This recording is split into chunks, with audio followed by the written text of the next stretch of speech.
मेरे दोस्तों, आज की वीडियो में मैं आपको माइनर 1B ज्योग्राफी के कुछ महत्वपूर्ण प्रश्नों को बताने वाला हूं तथा उसके उत्तरों को भी साथ में बताने वाला हूं, जो आपके एग्जामिनेशन के लिए बेहद आवश्यक होने वाले हैं। तो चलिए मैं आपको बताता हूं कि आखिर इस वीडियो के अंतर्गत में मैं आपको कौन से प्रश्न की तैयारी करवाऊंगा और आपको और जो VVI क्वेश्चन है वो कहाँ मिलेगा।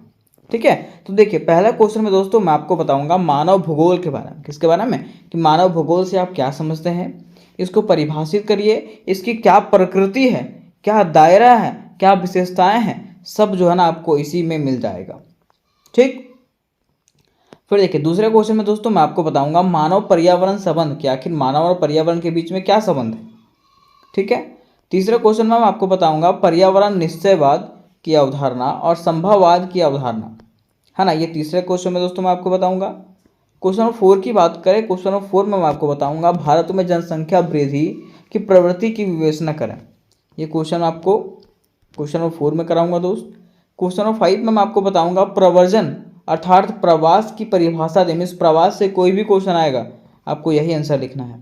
और छठे नंबर क्वेश्चन में मैं आपको बताऊंगा भारत में नगरीकरण की प्रवृत्तियों की व्याख्या करें। मीन्स आज मैं आपको 6 क्वेश्चन का वीडियो बताऊंगा, मतलब 6 क्वेश्चन का आंसर बताऊंगा। ठीक है, और अगर आपको और भी VVI क्वेश्चन चाहिए होगा, आप ये नहीं सोचिएगा कि बस इसी से क्वेश्चन आ जाएगा, है ना। और भी उसकी VVI क्वेश्चन है, ये आपका पार्ट 1 है। और अगर आप चाहते हो कि पार्ट 2 भी इसका जल्द से जल्द अपलोड हो जाए तो मुझे कमेंट करके बताइएगा।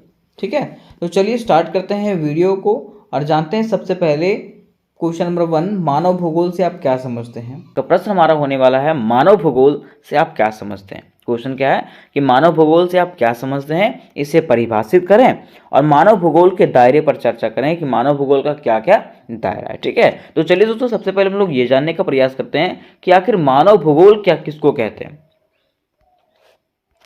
तो देखिए अगर हम लोग बात करते हैं मानव भूगोल का, किसका, मानव भूगोल की अगर बात करते हैं तो हम लोग कह सकते हैं कि विज्ञान की वह शाखा, मतलब भूगोल की वह शाखा जिसमें से हम लोग मानव के बारे में अध्ययन करते हैं, मनुष्यों के बारे में अध्ययन करते हैं, उसी को हम लोग क्या कहते हैं, मानव भूगोल कहते हैं। क्या कहते हैं? मानव भूगोल कहते हैं। लेकिन बात यहाँ पे ये आती है कि आपको एग्जामिनेशन में लिखनी कैसे है। ठीक है, तो सबसे पहले आपको स्टार्ट करना है मानव भूगोल का अर्थ से। किससे? मानव भूगोल का अर्थ से। और लिखना आपको इस प्रकार से है कि मानव भूगोल भूगोल की वह प्रमुख शाखा है जिसके अंतर्गत मानव की उत्पत्ति से लेकर के वर्तमान समय तक उसके पर्यावरण के साथ संबंधों का अध्ययन किया जाता है। मीन्स कह सकते हैं कि मानव भूगोल भूगोल की वह शाखा होती है जिसके अंतर्गत मानव की उत्पत्ति से लेकर के कि मनुष्यों का उत्पत्ति कैसे हुआ, उसके साथ साथ लेकर के वर्तमान समय तक कि मानव का उत्पत्ति से लेकर के अभी तक, है ना, उसके पर्यावरण के साथ संबंध, कि वो पर्यावरण के साथ किस प्रकार से संबंध रखता है, उसी के अध्ययन को हम लोग क्या कहते हैं, मानव भूगोल। क्या कहते हैं? मानव भूगोल।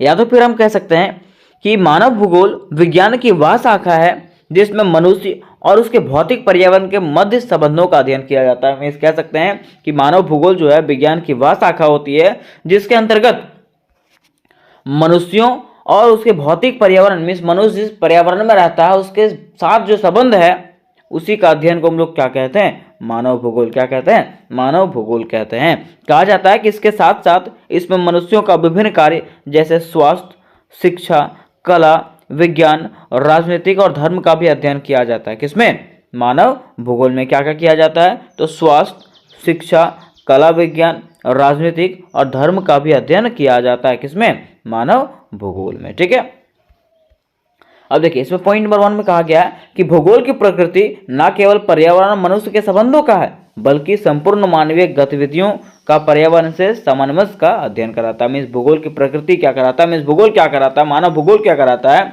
तो भूगोल की प्रकृति न केवल पर्यावरण और मनुष्य के संबंधों का है। मीन्स ये जो है सिर्फ मानव और पर्यावरण के संबंधों का अध्ययन नहीं है, ठीक है, बल्कि संपूर्ण मानवीय गतिविधियों का, मीन्स मनुष्यों का जितना भी गतिविधियों सबके बारे में ये बताता है, उसी को हम लोग मानव भूगोल कहते हैं। ठीक है, आगे कहा जाता है कि जर्मन भूगोलवेता फ्रेडरिक रेजवेल्ट को मानव भूगोल का जनक कहा जाता है। मीन्स जर्मन भूगोलवेता कौन है?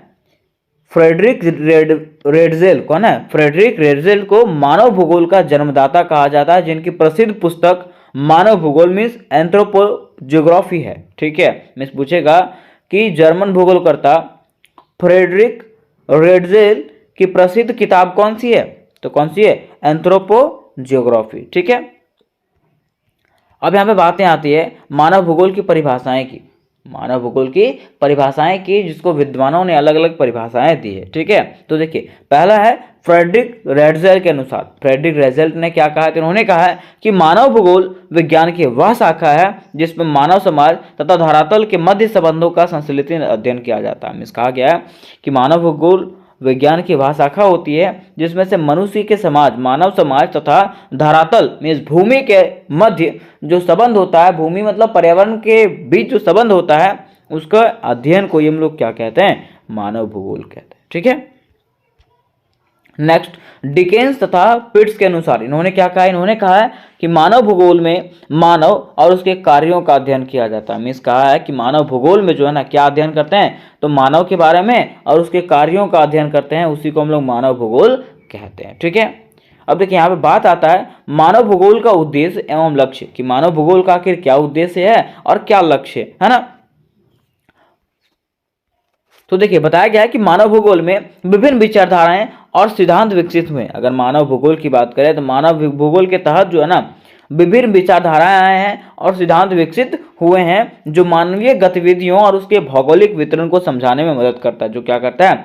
मनुष्यों की गतिविधियों और उसके भौगोलिक वितरण को समझाने में मदद करता है। ठीक है, और यहाँ पे उसके प्रमुख विचारधाराओं का वर्णन निम्नलिखित रूपों में किया गया। ठीक है, हम लोग कह सकते हैं उसके दायरा, कि क्या इसका दायरा है। ठीक है, मानव भूगोल का दायरा देखिए पहला है निपुणतावादी विचारधारा। क्या है? निपुणतावादी विचारधारा। कहा जाता है कि इस विचारधारा के अनुसार भौतिक पर्यावरण जैसा कि जलवायु हो गया, प्रकृति हो गया, मिट्टी हो गया, है ना, मानव गतिविधि और समाज के विकास को निर्धारित करता है। मीन्स ये जो विचारधारा है ये क्या करता है? मानव की गतिविधियों और समाज के विकास को निर्धारित करता है। ठीक है, इसमें पर्यावरणीय निर्धारणवाद एक प्रमुख सिद्धांत है। इसमें क्या है? पर्यावरणीय निर्धारणवाद क्या है? एक प्रमुख सिद्धांत है जो कहता है कि मानव व्यवहार और संस्कृतियां मुख्यतः उनके प्राकृतिक वातावरण द्वारा नियंत्रित होती है। मीन्स क्या कहा है कि मानव व्यवहार और संस्कृतियां जो है ना वो उसके प्राकृतिक वातावरण के द्वारा ही क्या होती है? नियंत्रित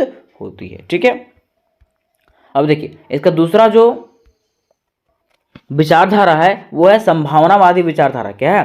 संभावनावादी विचारधारा। कहा जाता है कि यह विचारधारा निपुणतावादी विचारधारा का विरोध करता है। यह जो विचारधारा है ना वो निपुणतावादी विचारधारा का क्या करता है? विरोध करता है। कहता है ये सही नहीं है। ठीक है, और कहता है कि पर्यावरण विकल्प प्रदान करता है। पर्यावरण क्या करता है? विकल्प प्रदान करता है, लेकिन मनुष्य अपने संस्कृति और प्रौद्योगिकी के माध्यम से इन विकल्पों का चयन और उपयोग करता है। लेकिन मनुष्य क्या करता है? अपनी संस्कृति और प्रौद्योगिकी के माध्यम से इन विकल्पों का क्या करता है? चयन करता है और उपयोग करता है। ठीक है, देखिए कहा गया है कि इस दृष्टिकोण के अनुसार मानव समाज अपनी आवश्यकताओं और लक्ष्यों के आधार पर पर्यावरण को संशोधित कर सकते हैं। इस दृष्टिकोण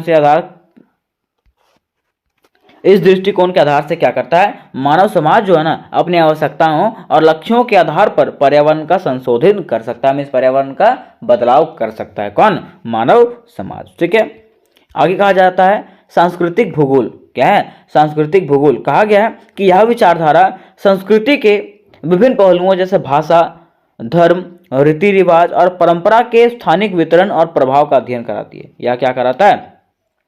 तो मानव समाज का जो भाषा है, धर्म है, रीति रिवाज है, परंपरा है, इसके अध्ययन पर प्रभाव डालता है। ठीक है, कौन? सांस्कृतिक भूगोल।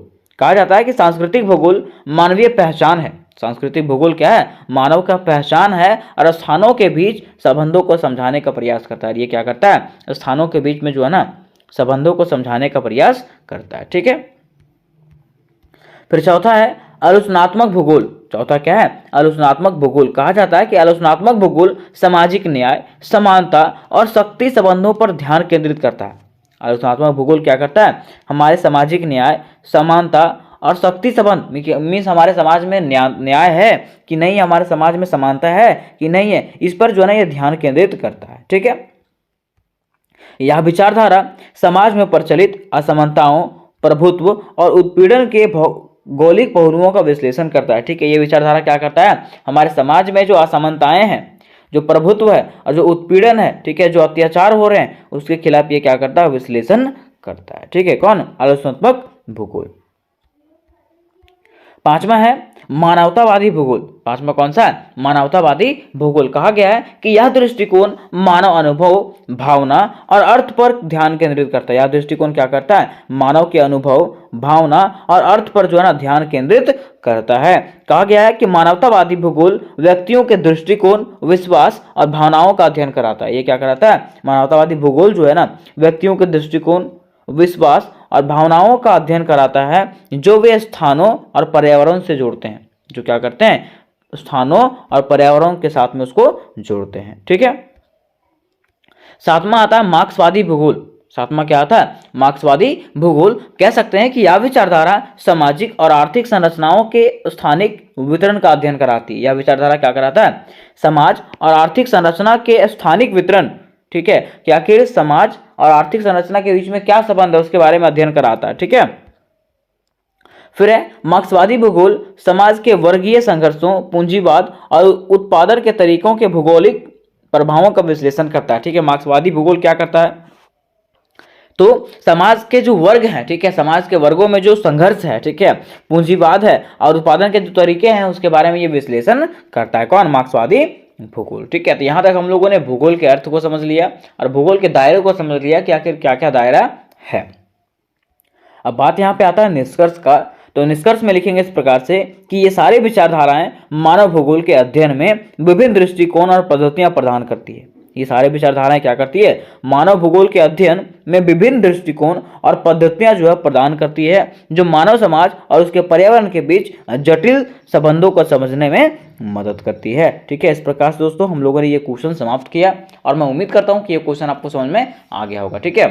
हेलो डियर दोस्तों, आज के वीडियो में हम लोग एक मोस्ट इंपॉर्टेंट क्वेश्चन को क्लियर करने वाले हैं जो कि इस प्रकार से है। आज का प्रश्न हमारा होने वाला है मानव पर्यावरण संबंधों की व्याख्या कीजिए, जो आपके एग्जामिनेशन के लिए VBI होने वाला है। ठीक है। अब देखिए क्वेश्चन क्या कहा गया है कि मानव पर्यावरण संबंधों की व्याख्या कीजिए, कि मानव जो है किस प्रकार से पर्यावरण के साथ संबंधित है उसके बारे में बताइए। ठीक है। अब देखिए अगर हम लोग बात करते हैं मानव और पर्यावरण के बीच का संबंध का, तो मानव जो है ना पर्यावरण के बिना रह सकता है और ना पर्यावरण मानव के बिना रह सकता है। रह सकता है क्या? नहीं। ठीक है। तो चलिए हम लोग मानव पर्यावरण के संबंध के बारे में विस्तार पूर्वक जानते हैं कि आखिर मानव और पर्यावरण के बीच में क्या क्या संबंध है। ठीक है। और इसके बारे में क्या क्या विचारधाराएं दिया गया है। ठीक है। तो सबसे पहले दोस्तों हम लोग लिखेंगे परिभाषा। क्या लिखेंगे? परिभाषा। और परिभाषा किसके लिखेंगे? तो मानव पर्यावरण संबंध का। ठीक है। लिखेंगे इस प्रकार से कि मनुष्यों तथा पर्यावरण के बीच पाए जाने वाले संबंध को मानव पर्यावरण संबंध कहते हैं। ठीक है। आप तो समझ गए होंगे कि मनुष्यों और पर्यावरण के बीच में जो संबंध पाया जाता है वही संबंध को हम लोग क्या कहते हैं? पर्यावरण संबंध कहते हैं। क्या कहते हैं? पर्यावरण संबंध कहते हैं। ठीक है। ऐसा कहा जाता है कि मानव तथा पर्यावरण का आपस में गहरा तथा अटूट संबंध है। ऐसा कहा जाता है, लोग ऐसा कहते हैं, विद्वान ऐसा कहते हैं कि मानव मीन्स मनुष्य और पर्यावरण का जो है ना आपस में क्या होता है? गहरा और अटूट संबंध पाया जाता है। किसका किसका? मनुष्य और पर्यावरण का। कहा गया है कि मनुष्य पर्यावरण के बिना और पर्यावरण मनुष्य के बिना अधूरा है। मीन्स मनुष्य जो है, कोई व्यक्ति जो है पर्यावरण के बिना अधूरा है और पर्यावरण भी जो है ना मनुष्य के बिना अधूरा है। ना मनुष्य पर्यावरण के बिना रह सकता है और ना ही पर्यावरण मनुष्य के बिना रह सकता है। ठीक है।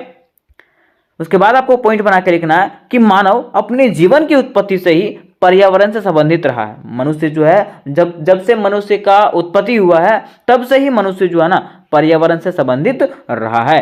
कहा जाता है कि मानव पर्यावरण का संबंध जो है ना मनुष्य के लिए अपेक्षाकृत अधिक लाभकारी रहा है और मनुष्य जो है पर्यावरण के साथ संबंध बना के रखता है, ये मनुष्यों के लिए क्या होता है? लाभकारी होता है। क्या होता है? लाभकारी होता है। कहा जाता है कि पिछली 4 शताब्दियों में मानव की गतिविधियों के कारण पृथ्वी के मूल तत्वों हवा, पानी, मिट्टी तथा रासायनिक संगठन में परिवर्तन हुआ है। अगर हम लोग पिछले 4 शताब्दियों की बात करें तो मनुष्यों के गतिविधियों के कारण पृथ्वी के जो मूल तत्व हैं, जैसे हवा हो गया, पानी हो गया, मिट्टी हो गया तथा रासायनिक संगठन हो गया, इसमें से भारी परिवर्तन आया है। कैसे? जैसे मान लीजिए हवा की बात करें तो हमारा पॉल्यूशन हुआ है, हमारे पर्यावरण में पॉल्यूशन हुआ है कि नहीं? पानी का भी पॉल्यूशन हुआ है, मृदा का भी पॉल्यूशन हुआ है। तो ये किसके कारण हुआ है? मनुष्यों के कारण। अगर मनुष्य नहीं रहता तो क्या ये सब पॉल्यूशन होता? नहीं होता, है ना। इसलिए कहा गया कि पिछली 4 शताब्दियों में मानव की गतिविधियों के कारण पृथ्वी के मूल तत्वों हवा, पानी और मिट्टी में क्या हुआ है? परिवर्तन हुआ है। कहा जाता है कि मानव एवं पर्यावरण के बीच पाए जाने वाले संबंध को 3 भागों में बांटा गया। क्या कहा गया कि मानव, मनुष्य और पर्यावरण के बीच जो पाए जाने वाले संबंध हैं उसको 3 भागों में बांटा गया। कितने भागों में? 3 भागों में बांटा गया। वो 3 भाग कौन सा है? तो पहला भाग आपका पर्यावरण निश्चयवाद। क्या है? पर्यावरण निश्चयवाद। दूसरा है संभाव्यवाद। क्या है? संभाव्यवाद। और तीसरा है नव निश्चयवाद। ठीक है, मिस पहला जो अवधारणा आया था वो पर्यावरण निश्चयवाद का आया था, दूसरा संभाव्यवाद का आया था और तीसरा जो आया था वो नव निश्चयवाद का आया था। ठीक है, तो चलिए दोस्तों हम लोग इसको एक एक करके क्लियर करते हैं कि आखिर पर्यावरण निश्चयवाद क्या है, संभाव्यवाद क्या है और नव निश्चयवाद क्या है। ठीक है, तो देखिए दोस्तों, अगर हम लोग बात करते हैं पर्यावरण निश्चयवाद की अवधारणा का, किसका? पर्यावरण निश्चयवाद की अवधारणा का, तो कहा गया इसमें से कि पर्यावरण निश्चयवाद की अवधारणा विचारधारा मानव और प्रकृति के मध्य संबंधों में प्रकृति के प्रमुख माना गया। मीन्स कहा गया है कि पर्यावरण निश्चयवाद की जो विचारधारा है उसमें से मानव और प्रकृति के बीच का जो संबंध है उसमें से प्रकृति को जो है ना ज्यादा महत्व दिया गया। इसको जो है प्रकृति को प्रमुख माना गया, मानव को नहीं, किसको?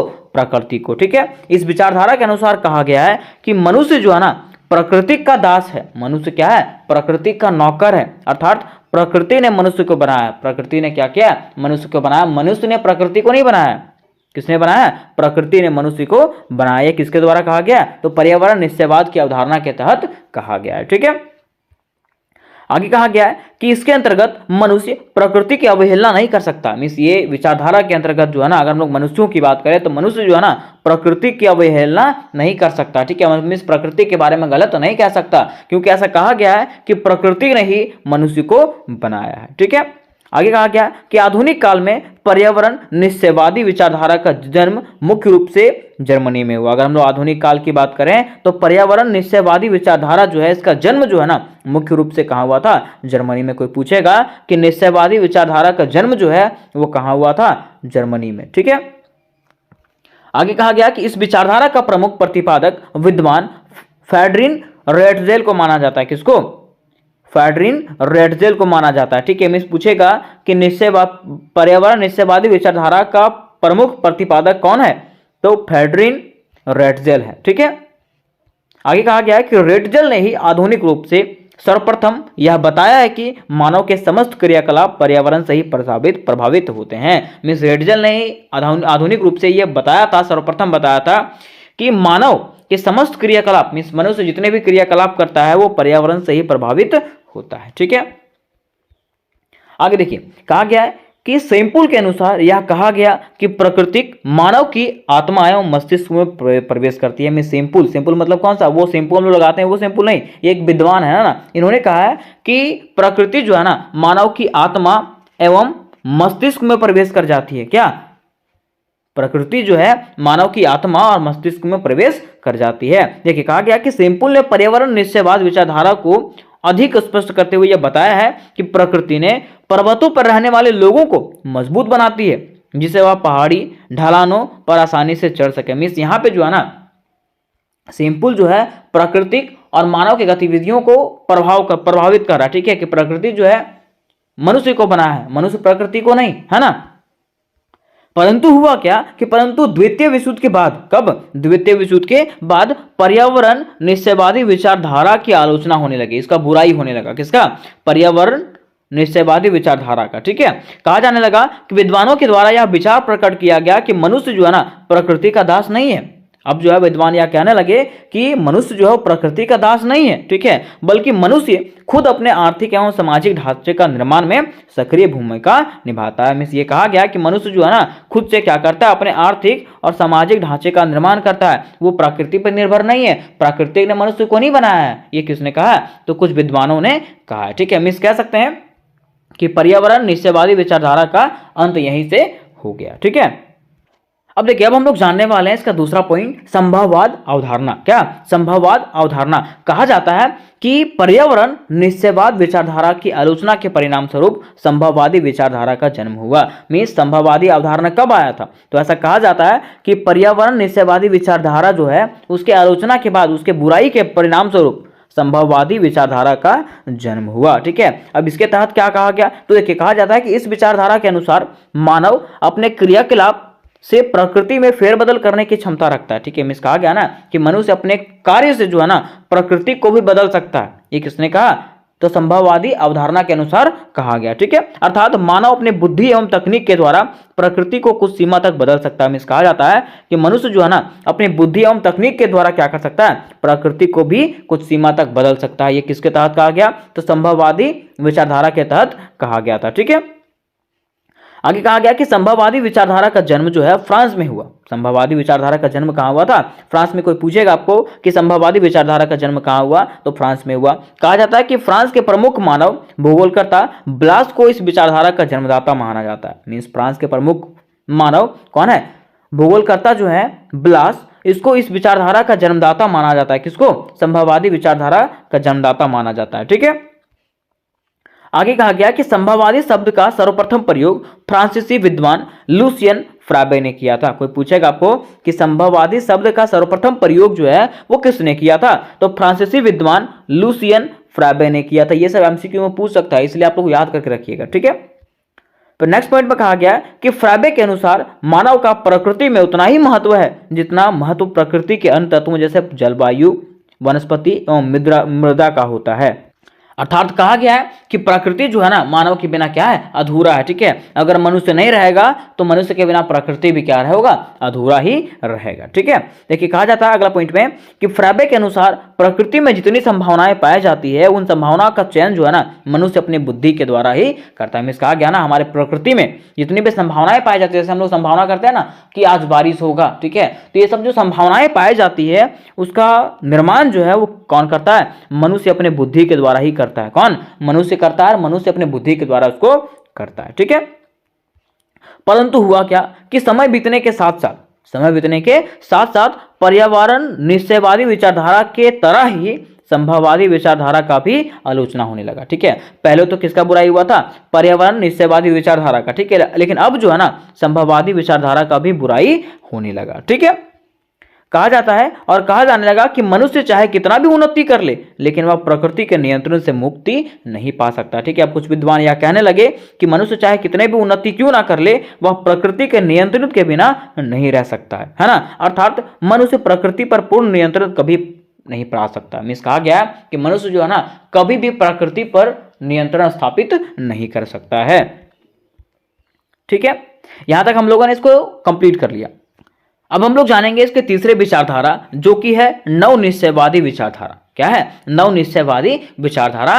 कहा जाता है कि नवनिश्चयवाद विचारधारा का जन्म जो है ना पर्यावरण निश्चयवाद एवं संभववाद के बीच के विचारधारा में मानी जाती है। मीन्स नवनिश्चयवाद विचारधारा जो है वो पर्यावरण निश्चयवाद और संभववाद के बीच की विचारधारा मानी जाती है। कहा जाता है कि इस विचारधारा का प्रतिपादन जो है ना ग्रिफिथ टेलर ने किया था। इस विचारधारा का प्रतिपादन किसने किया था? तो ग्रिफिथ टेलर के द्वारा किया गया था। इस विचारधारा को जो है ना रुको और जाओ निश्चयवाद के नाम से भी जाना जाता है। कोई पूछेगा कि नव निश्चयवादी विचारधारा को किस नाम से जाना जाता है? तो रुको और जाओ निश्चयवाद के नाम से इसको जाना जाता है। ठीक है, अगला पॉइंट में कहा गया है कि नव निश्चयवादी विचारधारा के अंतर्गत ना तो प्रकृति मानव पर अपना प्रभुत्व स्थापित करता है और ना ही मानव प्रकृति के पूर्ण रूप से बदल सकता है। देखिए इसमें क्या कहा गया कि ना तो प्रकृति जो है मनुष्य पे काबू करता है और ना ही मनुष्य जो है प्रकृति पे काबू कर सकता है। ठीक है, मीन्स दोनों जो है ना एक दूसरे के बिना क्या है? अधूरा है। मीन्स अगर मनुष्य है तभी प्रकृति है और प्रकृति है तभी मनुष्य है। ये कौन से विचारधारा के तहत कहा गया? तो नवनिश्चयवादी विचारधारा के तहत कहा गया। ठीक है, देखिए कहा गया कि बल्कि मानव तथा प्रकृति में परस्पर संबंध पाया जाता है। मानव और प्रकृति में जो है ना परस्पर संबंध पाया जाता है। ये दोनों जो है ना एक दूसरे के बिना क्या है? अधूरा है। ठीक है, देखिए कहा गया कि इस विचारधारा के अंतर्गत यह कहा गया कि मानव को प्रकृति में रहकर उसके अनुकूल कार्य करना चाहिए। इस विचारधारा के अंतर्गत क्या कहा गया कि मनुष्यों को जो है ना प्रकृति के अंदर रह करके ही जो है ना उसके अनुकूल ही कार्य करना चाहिए। मीन्स दोनों में परस्पर संबंध बनाए रखना चाहिए। ठीक है, फिर कहा गया कि नवनिश्चयवादी विचारधारा को वैज्ञानिक निश्चयवादी के नाम से भी जाना जाता है। अगर हम लोग बात करें नवनिश्चयवादी विचारधारा का तो इसको जो है ना वैज्ञानिक निश्चयवाद के नाम से भी जाना जाता है। आगे कहा जाता है कि ग्रिफिथ टेलर ने नवनिश्चयवादी विचारधारा का उल्लेख करते हुए कहा है कि मानव किसी देश के विकास को तीव्र, कम या रोक सकता है। मीन्स मानव क्या कर सकता है? किसी भी देश के विकास को जो है ना तेज कर सकता है, कम कर सकता है और रोक सकता है। लेकिन अगर वह बुद्धिमान है तो वह प्राकृतिक वातावरण के निर्देशित से हटना नहीं चाहिए। मीन्स कहा गया है कि अगर मनुष्य बुद्धिमान है ना तो उसको प्रकृति के हित से हटना नहीं चाहिए, प्रकृति के हित में रह करके कार्य करना चाहिए। अगर प्रकृति के हित में कार्य करेगा तो वो क्या हो जाएगा, वो विकास ही विकास करेगा। ठीक है, तो उम्मीद करते दोस्तों कि ये क्वेश्चन आपको क्लियरली समझ में आ गया होगा। तो देखिए दोस्तों, अगर हम लोग बात करते हैं पर्यावरण निश्चयवाद की अवधारणा का, किसका, पर्यावरण निश्चयवाद की अवधारणा का, तो कहा गया इसमें से कि पर्यावरण निश्चयवाद की अवधारणा विचारधारा मानव और प्रकृति के मध्य संबंधों में प्रकृति के प्रमुख माना गया। मीन्स कहा गया है कि पर्यावरण निश्चयवाद की जो विचारधारा है उसमें से मानव और प्रकृति के बीच का जो संबंध है उसमें से प्रकृति को जो है ना ज्यादा महत्व दिया गया। इसको जो है प्रकृति को प्रमुख माना गया, मानव को नहीं, इसको, प्रकृति को। ठीक है, इस विचारधारा के अनुसार कहा गया है कि मनुष्य जो है ना प्रकृति का दास है। मनुष्य क्या है, प्रकृति का नौकर है, अर्थात प्रकृति ने मनुष्य को बनाया। प्रकृति ने क्या किया, मनुष्य को बनाया। मनुष्य ने प्रकृति को नहीं बनाया।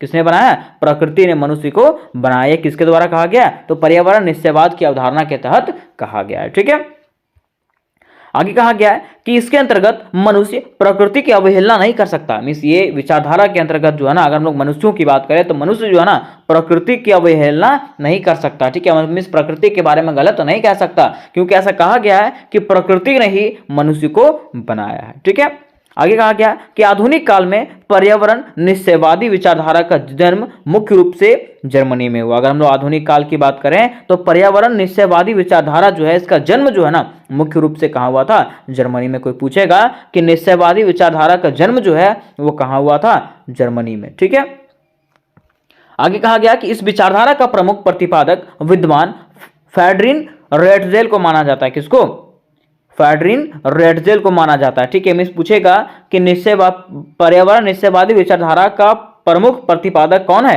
तो फ्रेडरिक रेटजेल है। ठीक है, आगे कहा गया है कि रेटजेल ने ही आधुनिक रूप से सर्वप्रथम यह बताया है कि मानव के समस्त क्रियाकलाप पर्यावरण से ही प्रभावित होते हैं। मिस रेटजेल ने ही आधुनिक रूप से यह बताया था, सर्वप्रथम बताया था कि मानव के समस्त क्रियाकलाप, मीन्स मनुष्य जितने भी क्रियाकलाप करता है वो पर्यावरण से ही प्रभावित होता है। ठीक है, आगे देखिए, कहा गया है कि सैंपुल के अनुसार यह कहा गया कि प्रकृति मानव की आत्मा एवं मस्तिष्क में प्रवेश करती है। मैं सैंपुल मतलब कौन सा, वो सैंपुल हम लोग लगाते हैं वो सैंपुल नहीं, ये एक विद्वान है ना, इन्होंने कहा है कि प्रकृति जो है ना मानव की आत्मा एवं मस्तिष्क में प्रवेश कर जाती है। क्या, प्रकृति जो है मानव की आत्मा और मस्तिष्क में प्रवेश कर जाती है। देखिए, कहा गया कि सैंपुल ने पर्यावरण निश्चयवाद विचारधारा को अधिक स्पष्ट करते हुए यह बताया है कि प्रकृति ने पर्वतों पर रहने वाले लोगों को मजबूत बनाती है, जिसे वह पहाड़ी ढलानों पर आसानी से चढ़ सके। मीन्स यहाँ पे जो है ना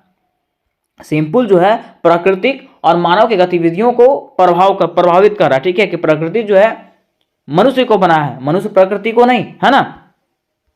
परंतु हुआ क्या कि परंतु द्वितीय विश्व युद्ध के बाद, कब, द्वितीय विश्व युद्ध के बाद पर्यावरण निश्चयवादी विचारधारा की आलोचना होने लगी, इसका बुराई होने लगा। किसका, पर्यावरण निश्चयवादी विचारधारा का। ठीक है, कहा जाने लगा कि विद्वानों के द्वारा यह विचार प्रकट किया गया कि मनुष्य जो है ना प्रकृति का दास नहीं है। अब जो है विद्वान यह कहने लगे कि मनुष्य जो है प्रकृति का दास नहीं है। ठीक है, बल्कि मनुष्य खुद अपने आर्थिक एवं सामाजिक ढांचे का निर्माण में सक्रिय भूमिका निभाता है। मीन्स ये कहा गया कि मनुष्य जो है ना खुद से क्या करता है, अपने आर्थिक और सामाजिक ढांचे का निर्माण करता है, वो प्रकृति पर निर्भर नहीं है। प्रकृति ने मनुष्य को नहीं बनाया है, ये किसने कहा है, तो कुछ विद्वानों ने कहा है। ठीक है, मीन्स कह सकते हैं कि पर्यावरण निश्चयवादी विचारधारा का अंत यहीं से हो गया। ठीक है, तो ये जो लोग जानने वाले हैं इसका दूसरा पॉइंट संभववाद अवधारणा। क्या, संभववाद अवधारणा, कहा जाता है कि पर्यावरण निश्चयवाद विचारधारा की आलोचना के परिणाम स्वरूप संभववादी विचारधारा का जन्म हुआ। मीन्स संभववादी अवधारणा कब आया था, तो ऐसा कहा जाता है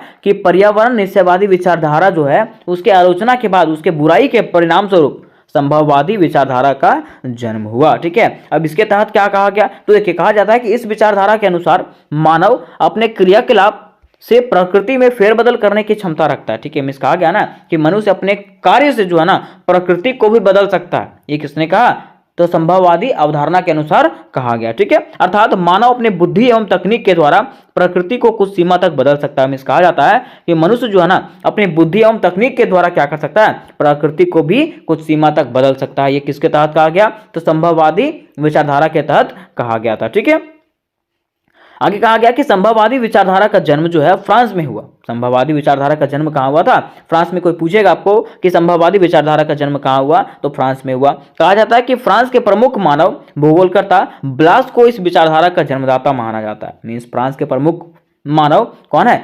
भूगोलकर्ता जो है ब्लास, इसको इस विचारधारा का जन्मदाता माना जाता है। किसको? संभववादी विचारधारा का जन्मदाता माना जाता है। ठीक है। आगे कहा गया कि संभववादी शब्द का सर्वप्रथम प्रयोग फ्रांसीसी विद्वान लुसियन फ्राबे ने किया था। कोई पूछेगा आपको कि संभववादी शब्द का सर्वप्रथम प्रयोग जो है वो किसने किया था, तो फ्रांसीसी विद्वान लुसियन फ्राबे ने किया था। ये सब एमसीक्यू में पूछ सकता है, इसलिए आप लोग याद करके रखिएगा। ठीक है।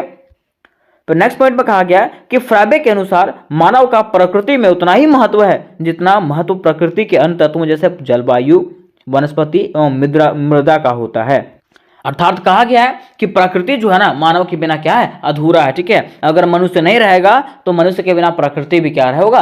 अधूरा ही रहेगा। ठीक है। देखिए कहा जाता है अगला पॉइंट में कि फ्राबे के अनुसार प्रकृति में जितनी संभावनाएं पाई जाती है उन संभावनाओं का चयन जो है ना मनुष्य अपनी बुद्धि के द्वारा ही करता है। कहा गया ना हमारे प्रकृति में जितनी भी संभावनाएं पाई जाती है, जैसे हम लोग संभावना करते हैं ना कि आज बारिश होगा। ठीक है। तो ये सब जो संभावनाएं पाई जाती है उसका निर्माण जो है वो कौन करता है? मनुष्य अपने बुद्धि के द्वारा ही करता है। कौन? मनुष्य करता है, मनुष्य अपने बुद्धि के द्वारा उसको करता है। ठीक है।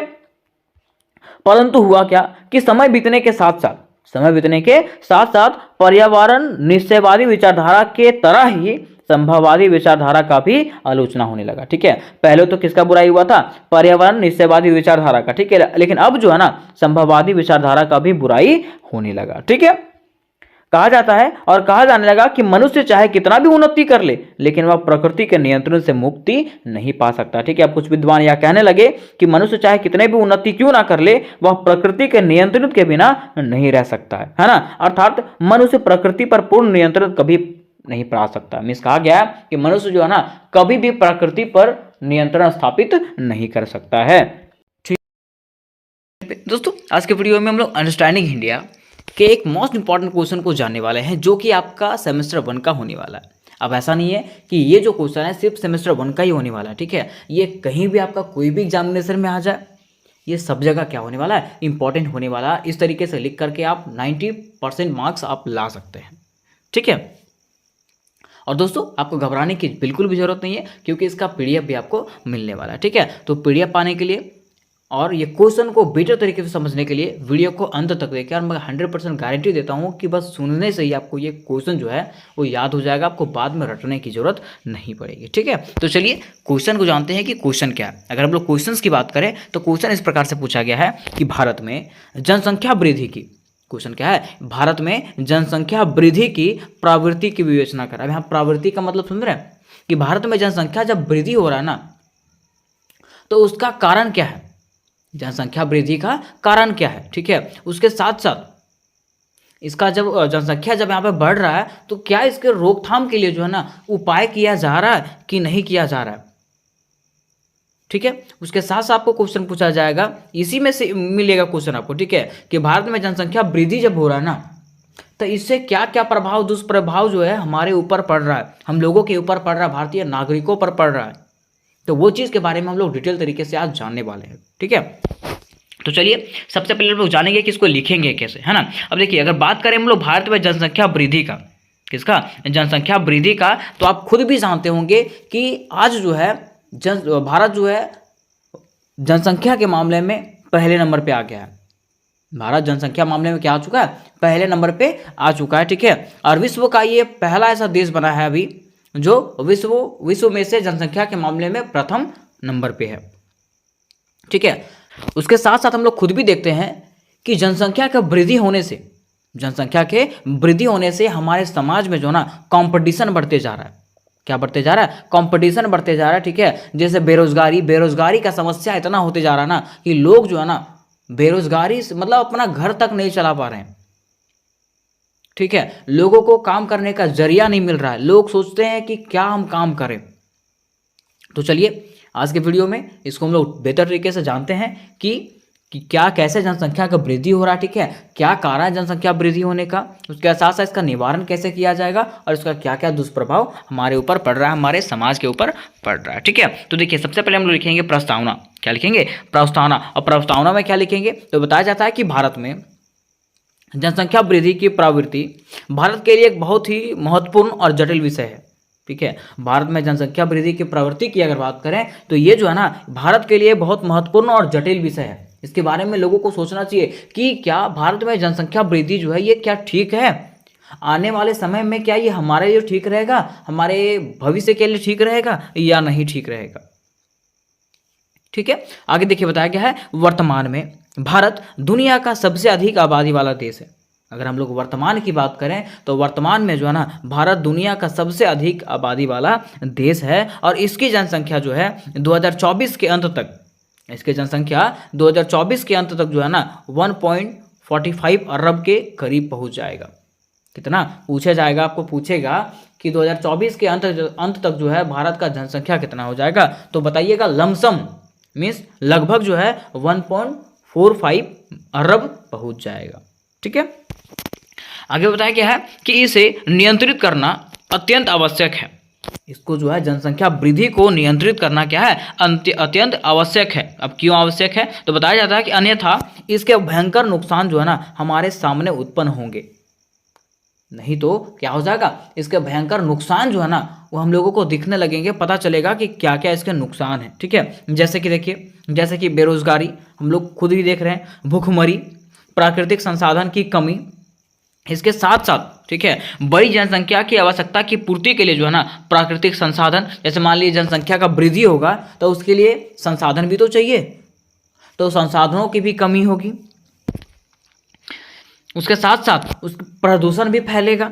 क्या फैलेगा? प्रदूषण फैलेगा, जिससे जो है ना हमारा पर्यावरण क्या हो जाएगा, असंतुलित हो जाएगा, हमारा पर्यावरण पूरा प्रदूषित हो जाएगा। तो कुल मिलाकर के हम लोग कहें तो जनसंख्या का वृद्धि से हानि ही हानि है। ठीक है, इससे कोई फायदा होने वाला नहीं है, इससे क्या होगा, हमेशा हानि ही हानि होने वाला है। ठीक है, आगे देखिए बताया गया है कि इसे नियंत्रित नहीं किया गया तो भविष्य में हम भारतीयों को कई सारी समस्याओं का सामना करना पड़ेगा। क्या बताया गया है कि मान लीजिए अगर जनसंख्या वृद्धि को, भारत में जो है जनसंख्या वृद्धि को नियंत्रित नहीं किया जाएगा ना, तो इससे जो है हम लोगों को, हम भारतीयों को जो है बहुत सारे समस्याओं से सामना करना पड़ेगा।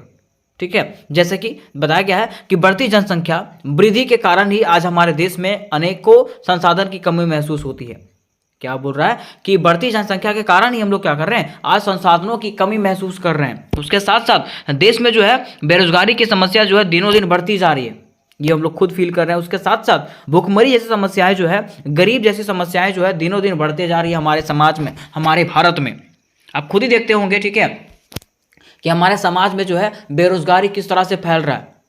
नवयुवक जो है ना वो नौकरी की तलाश में जो दर दर भटक रहे हैं, लेकिन क्या उसको नौकरी की तलाश हो पाती है? नहीं हो पाती है। ठीक है, बताया गया है कि यह सभी जनसंख्या वृद्धि के ही दुष्परिणाम है, और यह सभी जो है ना वो क्या है, जनसंख्या वृद्धि के ही क्या है, दुष्परिणाम है। इस प्रकार से जो आपको भूमिका में लिख देना है, या तो फिर आप क्या लिख सकते हैं, इसका प्रस्तावना में ये सब सारे चीज़ों को लिख सकते हैं। ठीक है, अब हम लोग जानते हैं दोस्तों कि किस प्रकार से इसका मतलब देखिए कि भारत में जनसंख्या वृद्धि के कारण क्या है, प्रभाव क्या है और समाधान क्या है, एक एक करके जो है ना हम लोग इसको डील करने का प्रयास करते हैं, और बड़ा ही इजी लैंग्वेज में आपको बताया जाने वाला है। ठीक है, देखिए बताया गया कि भारत की जनसंख्या वृद्धि की प्रवृत्ति को समझने के लिए इसके कारण, प्रभाव और समाधान को जानना जरूरी है। अगर हम लोग इसके जनसंख्या वृद्धि के प्रवृत्ति को जानेंगे ना, तो इसके लिए जो ना जानना क्या जरूरी है, इसका कारण कि यहाँ पे जनसंख्या वृद्धि क्यों हो रहा है, जनसंख्या वृद्धि का कारण क्या है, इसका प्रभाव क्या है। ठीक है, और समाधान कैसे किया जा सकता है, ये जानना क्या है, बेहद ही जरूरी है। ठीक है, तो चलिए सबसे पहले हम लोग इसके कारण को जानते हैं, फिर प्रभाव को और समाधान को जानते हैं, उसके बाद हम लोग इसको क्लियर करेंगे। ठीक है, तो देखिए सबसे पहले हम लोग डील करेंगे जनसंख्या वृद्धि के कारण, है ना। तो देखिए बताया गया है कि जनसंख्या वृद्धि जिस तेजी से बढ़ती जा रही है उसके कई सारे कारण हैं। जनसंख्या वृद्धि जो है जिस गति से ये आगे बढ़ते जा रहा है, जिस तेजी से बढ़ते जा रहा है ना, उसका कई सारा कारण है, जिस कारण से इसे नियंत्रित नहीं किया जा सकता है। ठीक है, इसको नियंत्रित नहीं किया जा सकता, वो कारण है तो निम्नलिखित उसको बताया गया, निम्नलिखित रूपों में उसको बताया गया। देखिए इसका पहला जो कारण है वो क्या है, जनसंख्या वृद्धि का पहला जो कारण है वो जागरूकता में कमी। क्या है? जागरूकता में कमी। जागरूकता में कमी कहने का मतलब देखिए बताया गया है कि भारत में जनसंख्या वृद्धि का सबसे बड़ा कारण लोगों में जागरूकता की कमी है। भारत में जो है जनसंख्या वृद्धि का सबसे बड़ा कारण क्या है? लोगों में जागरूकता नहीं है। लोग जो है ना पहले के विश्वासों में विश्वास रखते हैं। ठीक है, पहले जिस तरह से पहले की अवधारणा था वैसे अभी भी लोग क्या करते हैं? मानते हैं। क्योंकि देखिए बताया गया है क्योंकि भारत में कई लोग अपने बच्चों का विवाह जो है कम उम्र में करा देते हैं। ठीक है, जिससे उनका प्रजनन काल जो है ना लंबा हो जाता है और वे अधिक संतान पैदा करते हैं। क्योंकि देखिए यहाँ का लोगों का जो है ना सोच बहुत नीचे है। लोगों के अंदर जो है ना वो जागरूकता वाला फीलिंग नहीं है, जिससे वो लोग समझ सकते हैं कि जनसंख्या वृद्धि जो है हमारे लिए कितना दुष्प्रभाव हो सकता है इसका। वो लोग समझ रहे हैं क्या? नहीं समझते हैं। ठीक है, और वो लोग क्या करते हैं? अपने बच्चों का विवाह जो है ना कम उम्र में करवा देते हैं, जिससे जो है ना वो क्या होता है? वे अधिक से अधिक संतान पैदा करते हैं। ठीक है, देखिए उसके साथ साथ बताया गया है कि उसके साथ साथ भारत में कई लोग धार्मिक और सामाजिक विश्वासों के अनुसार से अपने वंश को बढ़ाना चाहते हैं। ठीक है, और यहाँ पे जो है ना लोग धार्मिक और सामाजिक विश्वासों के अनुसार से जो है अपने वंश को आगे बढ़ाना चाहते हैं। ठीक है, मतलब सीधा कहना है वो लोग पुत्र का इच्छा रखते हैं। किसका इच्छा रखते हैं? पुत्र की इच्छा रखते हैं। मान लीजिए अगर उनको लड़की होती भी है तो वो किस का इच्छा रखते हैं? संतान की इच्छा रखते हैं कि उनको क्या हो? पुत्र हो। ठीक है, और तब तक वो पुत्र की चाह में रहते हैं। ठीक है, तो पहला जनसंख्या वृद्धि का कारण है जागरूकता में कमी। लोग यहाँ पे जागरूक नहीं है। दूसरा कारण है इसका कि कम शिक्षा मीन्स अशिक्षा। ठीक है, लोग जो है ना यहाँ पे अशिक्षित हैं। भारत के अधिकतर लोग क्या है? अशिक्षित हैं, और अशिक्षित के कारण जो है लोगों को पता नहीं चलता है कि क्या हमारे लिए ठीक है और क्या हमारे लिए गलत है। ठीक है, देखिए बताया गया है कि भारत की साक्षरता दर 73% है। भारत का साक्षरता दर कितना है? 73% है, जिसमें से पुरुष साक्षरता दर 80% है, जबकि महिला साक्षरता दर जो है वो कितना है? 64% है। ठीक है, और यह आंकड़ा यही दर्शाता है कि भारत में अभी भी क्या है? अशिक्षा व्याप्त है। मीन्स अभी भी जो है सब लोग को शिक्षा प्राप्त नहीं है। इस वजह से क्या हो रहा है? तो इस वजह से आम नागरिक इस बात को समझ नहीं पाती है। ठीक है, कि बढ़ती जनसंख्या हमारे लिए कितने संकट हो सकते हैं। जिससे क्या होता है कि आम जनता जो होती है ना, आम नागरिक जो होती है ना, ये चीज़ों को समझ नहीं पाती है कि जनसंख्या वृद्धि जो है हमारे लिए कितना घातक साबित हो सकती है आने वाले दिनों में। और यही जो है जनसंख्या वृद्धि का दूसरा सबसे बड़ा कारण है। ठीक है, अब देखिए इसका तीसरी कारण की बात करें। तीसरा कारण क्या है? गरीबी। तीसरा कारण क्या है? गरीबी। ठीक है, हम लोग खुद देख रहे हैं जो समाज में लोग रहते हैं ना वो गरीबी व्याप्त है यहाँ पे। ठीक है, अब लोग क्या करेंगे? जो भीख मांगते हैं, भिखारी रहते हैं, वो लोग क्या करेंगे? गरीबी के कारण क्या करेंगे? ठीक है, वो लोग संतान पैदा करते हैं ताकि क्या करेंगे? वो लोग सब मिल करके जो है ना कम से कम भीख मांगे। ठीक है, और पेट भर खाना खा सके। ठीक है, देखिए बताया गया है कि गरीबी भी जनसंख्या वृद्धि के प्रमुख कारणों में से एक है। गरीबी क्या है? जनसंख्या वृद्धि का प्रमुख कारणों में से एक है। एक गरीब तथा अशिक्षित व्यक्ति की मानसिकता होती है। एक गरीब और अशिक्षित व्यक्ति जो है वो क्या सोचता है? तो बस ये सोचता है कि उसको क्या करना? अपना पेट भरना है और 2 वक्त की रोटी का गुजारा करना है। क्या करना है? अपना पेट भरना है और 2 वक्त की रोटी का गुजारा करना है। वो नहीं चाहता है कि हम ऐसो आराम में रहें। सो ठीक है, वो इतना नहीं सोचता है कि हम गाड़ी लेंगे। सोचता है क्या? नहीं, वो बस इतना चाहता है कि हमको क्या करना है? अपना पेट भरना है और कैसे भी करके 2 वक्त की रोटी जो है ना जुटाना है। इसलिए गरीब और भिखारी क्या करते हैं? ज़्यादा से ज़्यादा बच्चे पैदा करते हैं ताकि उनसे भीख मंगवा करके जो है ना अपना पेट पाल सके। ठीक है, और अपने परिवार का पेट पाल सके। ठीक है, तो ये भी जो है जनसंख्या वृद्धि का तीसरा सबसे बड़ा कारण है। फिर देखिए इसका जो जनसंख्या वृद्धि का चौथा सबसे बड़ा कारण है वो है घटती मृत्यु दर। चौथी कारण क्या है? घटती मृत्यु दर। अब घटती मृत्यु दर में क्या बताया गया है? तो बताया गया है कि वर्तमान में विज्ञान ने इतनी प्रगति कर ली है कि आज हर असंभव से असंभव बीमारी के इलाज को संभव कर दिखाया गया है। मीन्स अगर विज्ञान की बात करें, साइंस की बात करें, साइंस जो है ना इतना प्रगति कर चुका है कि आज हर असंभव से असंभव कार्य जो है ना उसको संभव किया जा सकता है। ठीक है, मीन्स कितनों खतरनाक बीमारी हो उसका इलाज जो है 100% किया जा सकता है। ठीक है, अब इससे क्या हुआ है? तो लोग तो सोचेगा नहीं ये तो बढ़िया बात है, लेकिन इससे क्या हुआ है कि जिसका उम्र हो जाता है ना, जो लोग का उम्र हो जाता है, लोग उसको भी बचा लेते हैं। लोग क्या करते हैं? उसको भी बचा लेते हैं, जिससे मृत्यु दर जो है ना वो घटता जा रहा है। मृत्यु दर क्या हो रहा है, घटता जा रहा है, ठीक है, और जन्म दर जो है ना बढ़ता जा रहा है, ठीक है। तो इससे भी क्या हो रहा है, जनसंख्या वृद्धि अधिक होता जा रहा है। क्या हो रहा है, जनसंख्या वृद्धि अधिक होते जा रहा है। तो ये जो 4 कारण थे वो जनसंख्या वृद्धि के कारण थे। क्या थे, जनसंख्या वृद्धि के कारण थे, ठीक है। अब हम लोग जानते हैं दोस्तों कि आखिर जनसंख्या वृद्धि जब हुआ तो उसका क्या दुष्परिणाम है। मान लीजिए जनसंख्या वृद्धि अगर हो रहा है, ठीक है, तो उसका दुष्परिणाम किस प्रकार से हमारे सामने आ सकती है, ठीक है। तो देखिए, उस जनसंख्या वृद्धि का पहला दुष्परिणाम जो है वो है संसाधनों की कमी। अगर जनसंख्या की वृद्धि होगी तो उससे क्या होगा, संसाधनों में कमी आएगी। अब जाहिर सी बात है, अगर जनसंख्या बढ़ेगा, ठीक है, तो यहाँ पे संसाधन में कमी तो आएगा ही। लोग संसाधनों की चाह में भी तो रहेंगे, उतना संसाधन बन पाएगा तब तो, पर्याप्त मात्रा में संसाधन रहेगा तब तो देखिए वही बताया गया है कि जनसंख्या के पालन पोषण के लिए प्राकृतिक संसाधनों की आवश्यकता होती है। किसका आवश्यकता होता है, प्राकृतिक संसाधनों की आवश्यकता होती है। किंतु प्राकृतिक संसाधन सीमित मात्रा में है, लेकिन प्राकृतिक संसाधन जो है ना वो सीमित मात्रा में है, ठीक है, जिसके कारण इतनी तेजी से बढ़ती जनसंख्या को रहने के लिए आवास और खाने के लिए भोजन उपलब्ध कराने में कठिनाइयों का सामना करना पड़ रहा है, ठीक है। जिसके कारण क्या हो रहा है, इतनी बढ़ती जनसंख्या के लिए रहने के लिए आवास और खाने के लिए भोजन उपलब्ध कराने में कठिनाइयों का सामना करना पड़ रहा है, ठीक है। और यहाँ पे जो है ना संसाधनों की कमी होते जा रही है। जनसंख्या बढ़ेगी तो जाहिर सी बात है यहाँ पे सब चीज़ घटेगा, ठीक है। आज लोग क्या करते हैं, मॉडर्न जमाना में जीना चाहते हैं। लोग कोई भी खेती करना चाहता है, कोई नहीं खेती करना चाहता है। मान लो कोई खेती करेगा ही नहीं तो अनाज कहाँ से आएगा, अनाज क्या नहीं, ठीक है। लोग चाहता है कि हम मॉडर्न तरीके से जिए, कोई ये नहीं चाहता है कि हम किसान की ज़िंदगी में जिए। तो सब लोग अगर मॉडर्न ही बन जाएगा तो खेती कौन करेगा, है ना। फिर देखिए दूसरा इसका जो कारण है वह पर्यावरण पर प्रभाव। क्या है, दूसरा कारण है कि अगर जनसंख्या बढ़ेगा तो उसका पर्यावरण पर भी इफेक्ट पड़ेगा। पर्यावरण पर क्या इफेक्ट पड़ेगा, तो देखिए बताया गया कि तेजी से जनसंख्या वृद्धि से, अगर तेजी से जनसंख्या वृद्धि होगी तो उससे जो है ना पर्यावरण भी क्षति होगा। क्या होगा, पर्यावरण का भी क्षति होगा। बताया गया कि मनुष्य अपनी सुविधाओं के लिए, जो है ना पर्यावरण के संसाधनों का अंधाधुंध प्रयोग करता है। मनुष्य क्या करता है, अपने सुविधाओं के लिए पर्यावरण के संसाधनों का अंधाधुंध मतलब जैसे तैसे यूज कर रहा है एकदम, ठीक है। उसके कारण खेती करने के लिए जंगलों का नाश करता है। मनुष्य क्या करता है, खेती करने के लिए जंगलों का नाश कर रहा है। झूम खेती हुआ था। उसके साथ साथ उद्योगिक की स्थापना करता है, उद्योग का स्थापना करता है, जिससे क्या होता है, पर्यावरण का संतुलन बिगड़ जाता है। देखिए अभी सरकार की अगर बात करें तो सरकार जो है विकास तो कर रहा है, हमारे देश का विकास तो कर रहा है, ठीक है, लेकिन पर्यावरण भी तो दूषित हो रहा है ना उससे। उद्योग का स्थापना कर रहा है तो उद्योग से जो धुआं निकल रहा है वो पर्यावरण को क्षति कर रहा है ना। तो जनसंख्या वृद्धि से जो है ना हमारे पर्यावरण को भी क्षति पहुंच रहा है, ठीक है।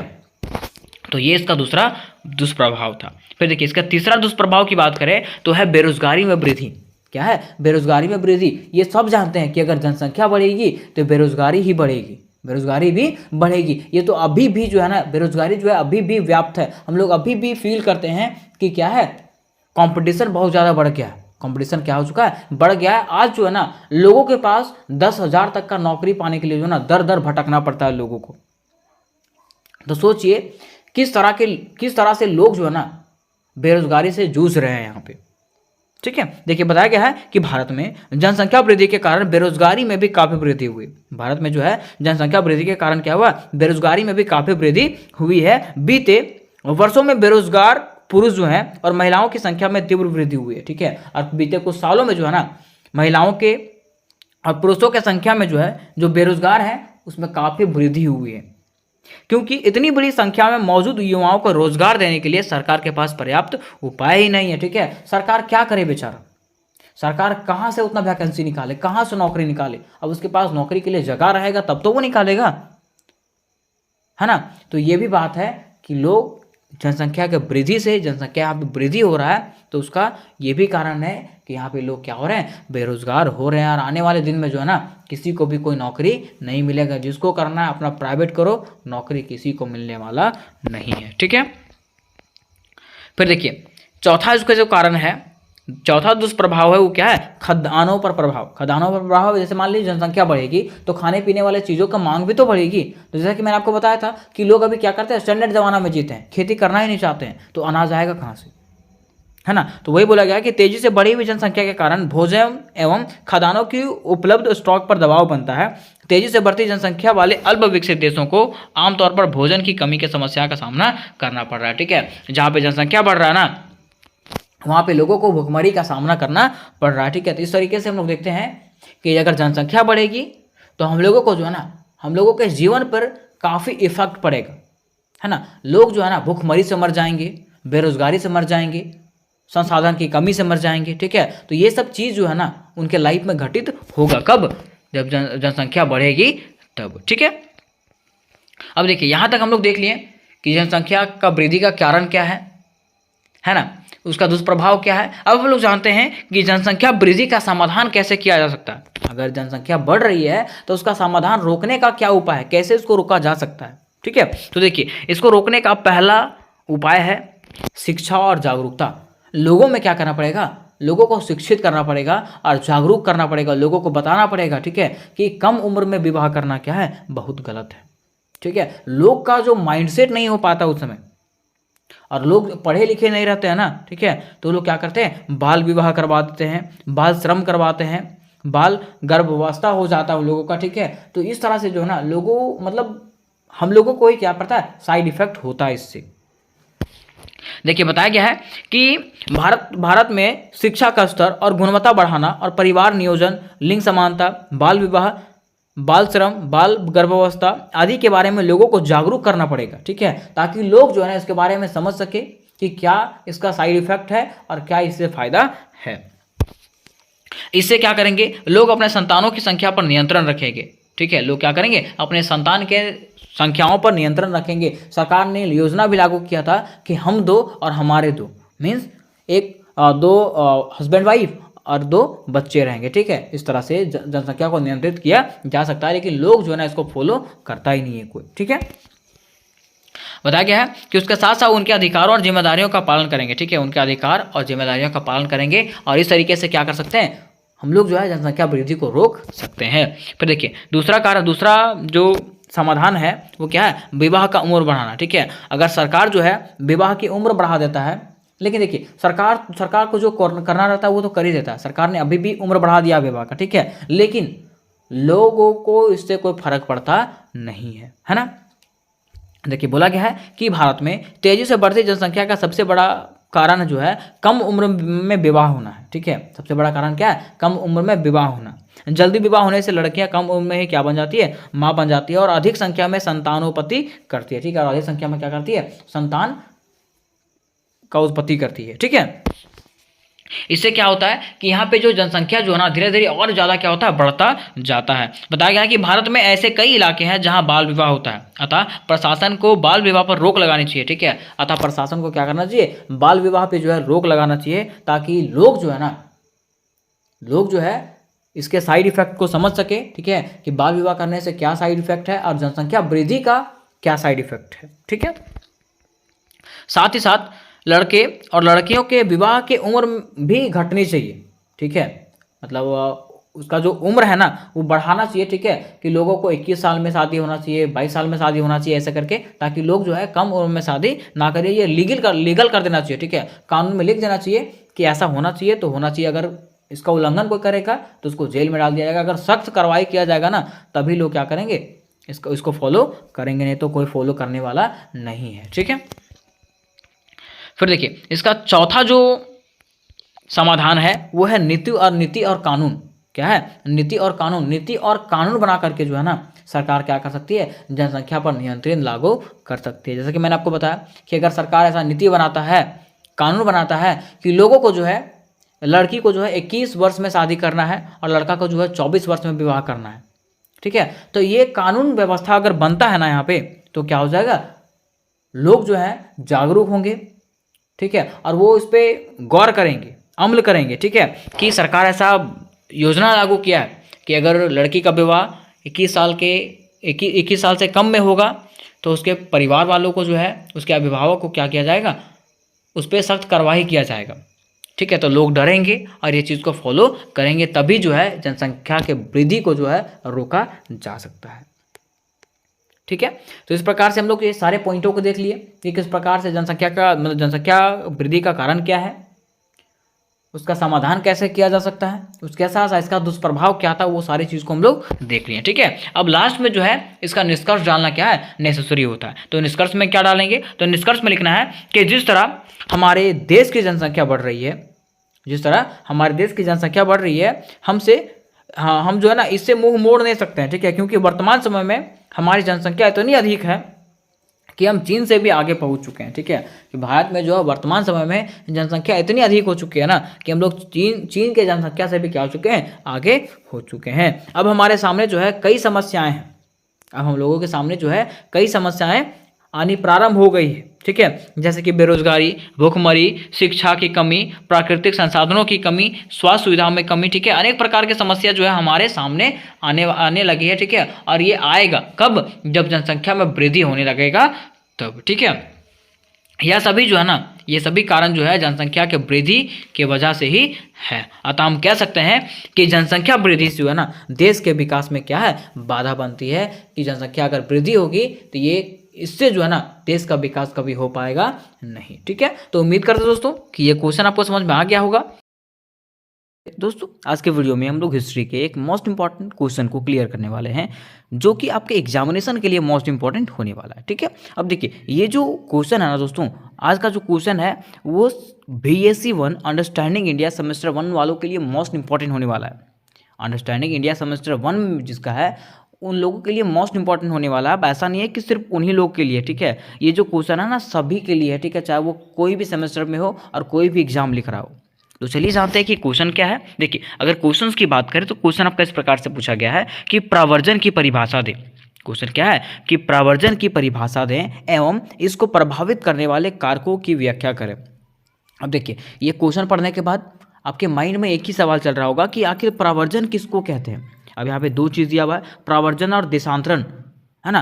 तो माइंड में आपके सवाल यही चल रहा होगा कि प्रावर्जन कहते किसको है, देशांतरण कहते किसको हैं। ठीक है, तो देखिए मैं आपको एक सिंपल सा लैंग्वेज में प्रावर्जन का मतलब समझा देना चाहता हूँ। प्रावर्जन का मतलब प्रवास होता है। क्या होता है, प्रवास होता है। अब देखिए यहाँ पे प्रवास आया। ठीक है, तो प्रवास हम लोग किसको कहेंगे, तो प्रवास का मतलब होता है ना दोस्तों कि लोग जो है ना रोजगार प्राप्त करने के लिए, ठीक है, या तो पैसा कमाने के लिए क्या करते हैं, एक जगह से दूसरे जगह पे प्रवास करते हैं। ठीक है, दूसरे जगह जाते हैं, उसी को हम लोग प्रवास करते हैं। ठीक है, तो आखिर प्रवास का क्या क्या कारण है, क्या लोग सिर्फ पैसे कमाने के लिए ही दूसरे जगह जाते हैं कि कुछ कारणों की वजह से जाते हैं, क्या क्या कारण है उसको हम लोग को क्या करना है, डिटेल से समझना है। तो चलिए सबसे पहले हम लोग प्रावर्जन का अर्थ समझते हैं कि प्रावर्जन किसको कहते हैं। ठीक है, बेटर तरीके से बताया जाने वाला है और इसका PDF भी आपको मिलेगा, तो टेंशन लेने की जरूरत नहीं है। ठीक है, बस वीडियो को आपको ध्यान से सुनना है और अंत तक सुनना है, आपको सुन के ही याद हो जाएगा। ठीक है, देखिए अगर बात करें हम लोग प्रावर्जन का अर्थ का, तो प्रावर्जन का मतलब क्या होता है, तो देखिए लिखा हुआ है प्रावर्जन का आशय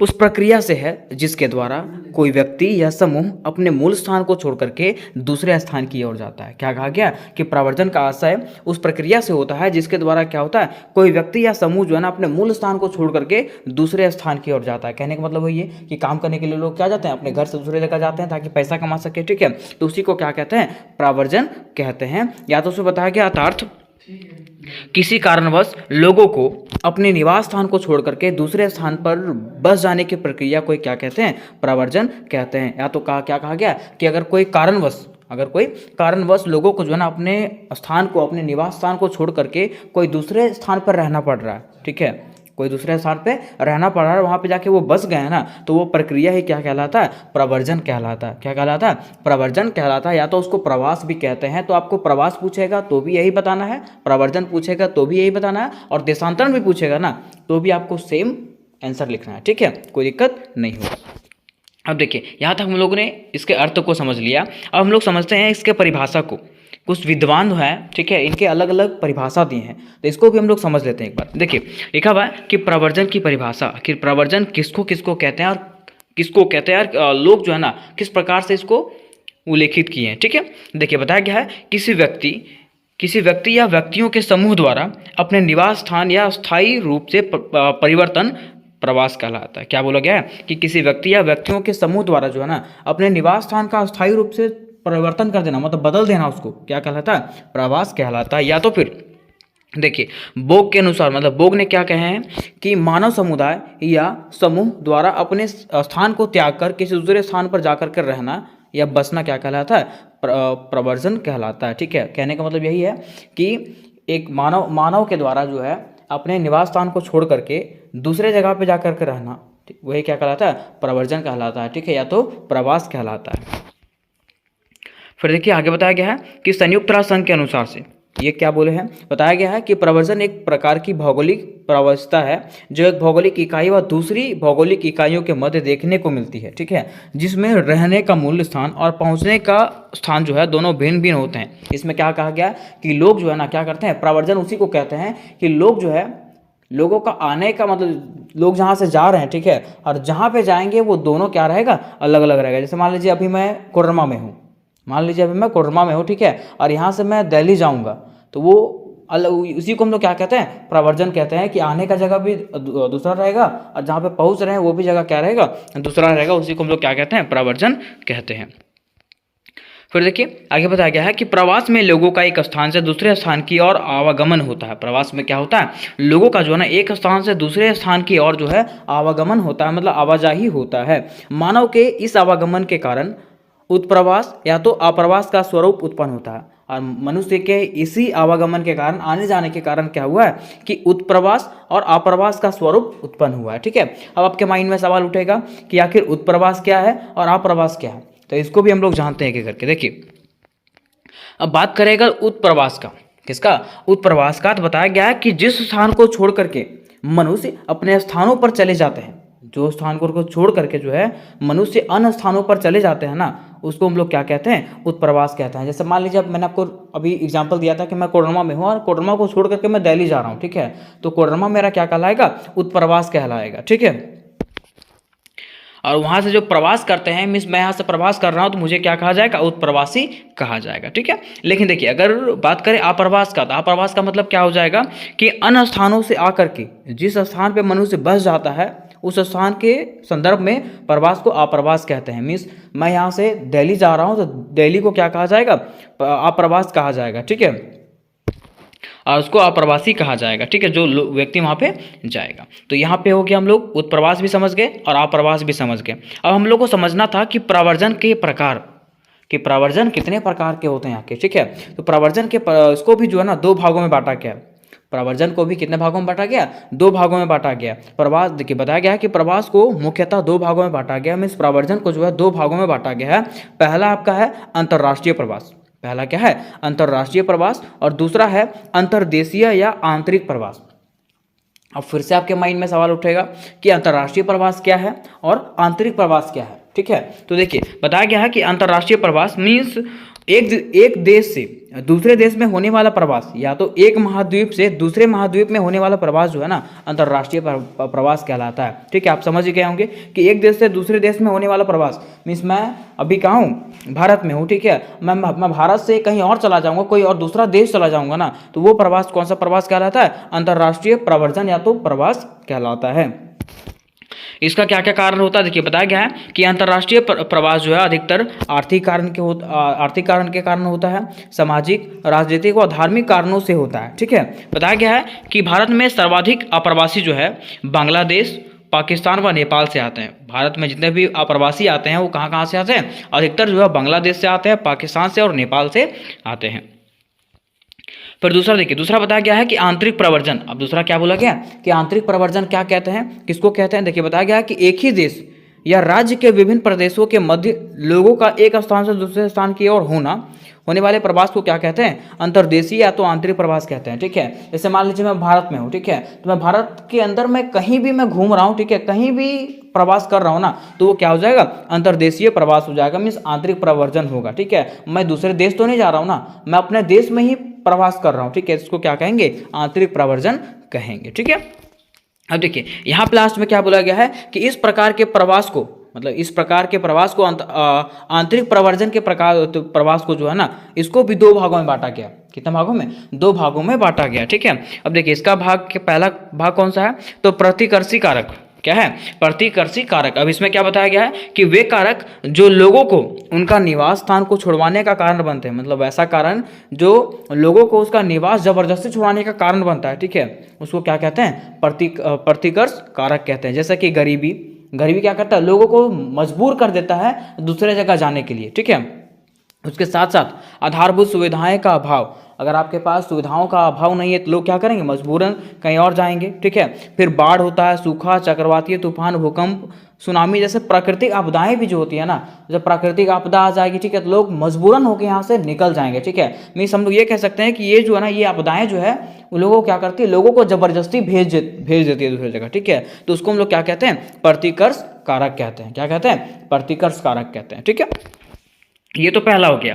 अब दूसरा क्या है, दूसरा है अपकर्ष कारक। दूसरा क्या है, अपकर्ष कारक। अब अपकर्ष कारक क्या होता है, मीन्स वैसा कारक जो विभिन्न स्थानों से लोगों को आकर्षित करते हैं। मीन्स वैसा कारक, वैसा कारण जो क्या करते हैं, विभिन्न स्थानों से, अलग अलग जगहों से जो है ना लोगों को आकर्षित करते हैं, ठीक है। जैसे मान लीजिए ब्यूटी से, अपना सुंदरता से, है ना, या तो शिक्षा के केंद्र से, ठीक है, सुविधाओं के केंद्र से वो क्या करेगा, आकर्षित करेगा, ठीक है। जैसे वही बताया गया है कि अपकर्ष कारक कहलाता है, जैसे कि रोजगार का बेहतर अवसर, जहाँ पे रोजगार अधिक मिलेगा, ठीक है, वहाँ पे लोग क्या करते हैं, प्रवास करते हैं। या तो फिर नियमित काम की उपलब्धता, जहाँ पे नियमित काम मिलेगा वहाँ भी लोग जाना चाहते हैं, ठीक है। क्योंकि देखिए लोग क्या करते हैं, अभी काम करते हैं किस लिए, अपने परिवार को चलाने के लिए, है ना। तो लोगों को जहाँ पे नियमित काम मिलेगा ना, वहाँ पे वो लोग ज़्यादा प्रवास करते हैं।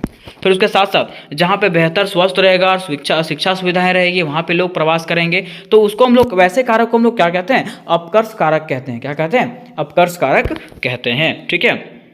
यहाँ तक आप लोग सब समझ गए कि क्या कारण था और कैसे क्या क्या हुआ। अब हम लोग जानते हैं कि भारत में ग्रामीण प्रवर्जन के कारण, ठीक है, कि भारत में आखिर ग्रामीण के लोग जो है ना, प्रवर्जन के कारण क्या बन रहा है, ठीक है। लोग अगर बाहर जा रहे हैं, दूसरे जगह जा रहे हैं, ठीक है, तो उसका कारण क्या है, प्रवास अगर कर रहे हैं ना, तो उसका क्या कारण हो सकता है, ठीक है। तो देखिए अगर बात करें भारत में ग्रामीण प्रवर्जन का, तो सबसे पहला कारण हो सकता है जनसंख्या में वृद्धि।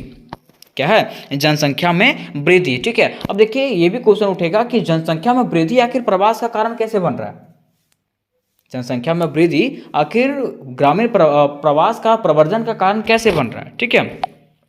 तो देखिए जैसा कि आप लोग सब जानते हैं कि जनसंख्या बढ़ने से क्या हो रहा है, अभी भारत जो है विश्व का पहला ऐसा देश बन चुका है जो जनसंख्या के मामले में सबसे अधिक है, ठीक है। तो अगर जनसंख्या बढ़ेगी तो वहाँ पे सुखी सुविधाएं भी तो होना चाहिए उस हिसाब से, और सुविधाएं अगर नहीं रहेगी तो लोग कहाँ से क्या करेंगे, कर पाएंगे, नहीं कर पाएंगे, ठीक है। तो वही बोला गया यहाँ पे कि भारत में ग्रामीण जनसंख्या की तीव्रता जो है वृद्धि हुई, ठीक है, कि भारत में जो है ना ग्रामीण जनसंख्या में जो है ना क्या हो रहा है, तीव्रता से वृद्धि हो रही है, ठीक है, मतलब बढ़ता जा रहा है ये। परंतु गांव में जो है लोगों का जीवन यापन करने के लिए आर्थिक मदद मीन्स नहीं मिलता है। आर्थिक मदद मतलब समझ रहे हैं, कमाने का जरिया, गांव में जो है ना लोगों को कमाने का जरिया ही नहीं मिल पाता है। तो क्या लोग गांव में रहना पसंद करेंगे, नहीं, ठीक है। वो लोग तो मजबूरन ही क्या करेंगे, दूसरे जगह जाएंगे जहाँ पे उसको पैसा कमाने का जरिया मिले, ठीक है।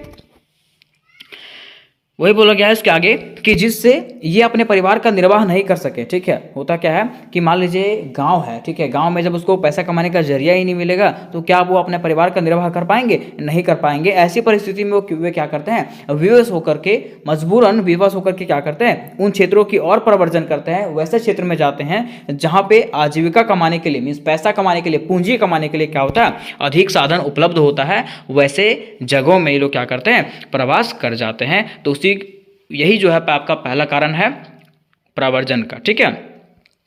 फिर देखिए दूसरा जो कारण है प्राकृतिक विपदाएं। दूसरा कारण क्या है, प्राकृतिक विपदाएं। अब ऐसा नहीं है कि सिर्फ जनसंख्या वृद्धि ही क्या करता है, प्रवर्जन का कारण बनता है, प्राकृतिक आपदाएं भी क्या बनती है, जनसंख्या प्रवास का कारण बनती है। अब प्राकृतिक आपदाएं प्रवास का कारण कैसे बनती है, जैसे मान लीजिए कोई गाँव है, वहाँ पे बाढ़ आ गया, ठीक है, किसान जो है वहाँ पे खेती किए, बाढ़ आ गया, सुनामी आ गया, तो लोग क्या करेंगे, मजबूरन लोगों को यहाँ से जाना ही पड़ेगा, ठीक है। क्योंकि देखिए बाढ़ आ जाएगा, सब कुछ तहस नहस हो जाएगा, सुनामी आएगा, चक्रवात आएगा, सब कुछ तहस नहस हो जाएगा, ठीक है। जो भी चीज़ उसके पास है वो भी क्या हो जाएगा, खत्म हो जाएगा। तो अपना जीविका चलाने के लिए लोग क्या करेंगे, दूसरी तरफ तो जाएंगे ही। तो वही बोला गया है कि भारत में कृषि सदैव प्रकृति पर निर्भर करती है। भारत में जो है ना कृषि जो है किस पर निर्भर करती है, प्राकृतिक पर ही निर्भर करती है। समय पर वर्षा होने पर अच्छी फसल हो जाती है, जबकि ऐसा ना होने पर क्या हो जाता है, फसल ठीक नहीं होता है, ठीक है। जब यहाँ पे बारिश अच्छा होता है तो फसल उग जाता है, और जब बारिश नहीं होता है ना तो फसल पूरी तरह से क्या हो जाता है, खराब हो जाता है, ठीक है। उसके साथ साथ समय समय पर होने वाली प्राकृतिक आपदाएं जैसे कि महामारी, अकाल, बाढ़, सूखा आदि ये सब भी जो है ना ग्रामीण रोजगार के अवसरों पर क्या होगा, कुप्रभाव डालता है। ठीक है, ये सब भी कभी कभी जब यहाँ पे जब अकाल हो जाता है, बाढ़ हो जाता है, बाढ़ आता है, सूखा हो जाता है ना, तो लोग क्या करते हैं, लोग का मन यहाँ से हटने लगता है। ठीक है, गाँवों से मन हटने लगता है। जब बाढ़ आ जाएगा, ठीक है, सूखा हो जाएगा, तो लोग कृषि करना चाहेंगे, खेती करना चाहेंगे, नहीं करना चाहेंगे। ठीक है, वो लोग चाहेंगे ही कि दूसरे जगह जाके क्या करें, पैसा कमाएं।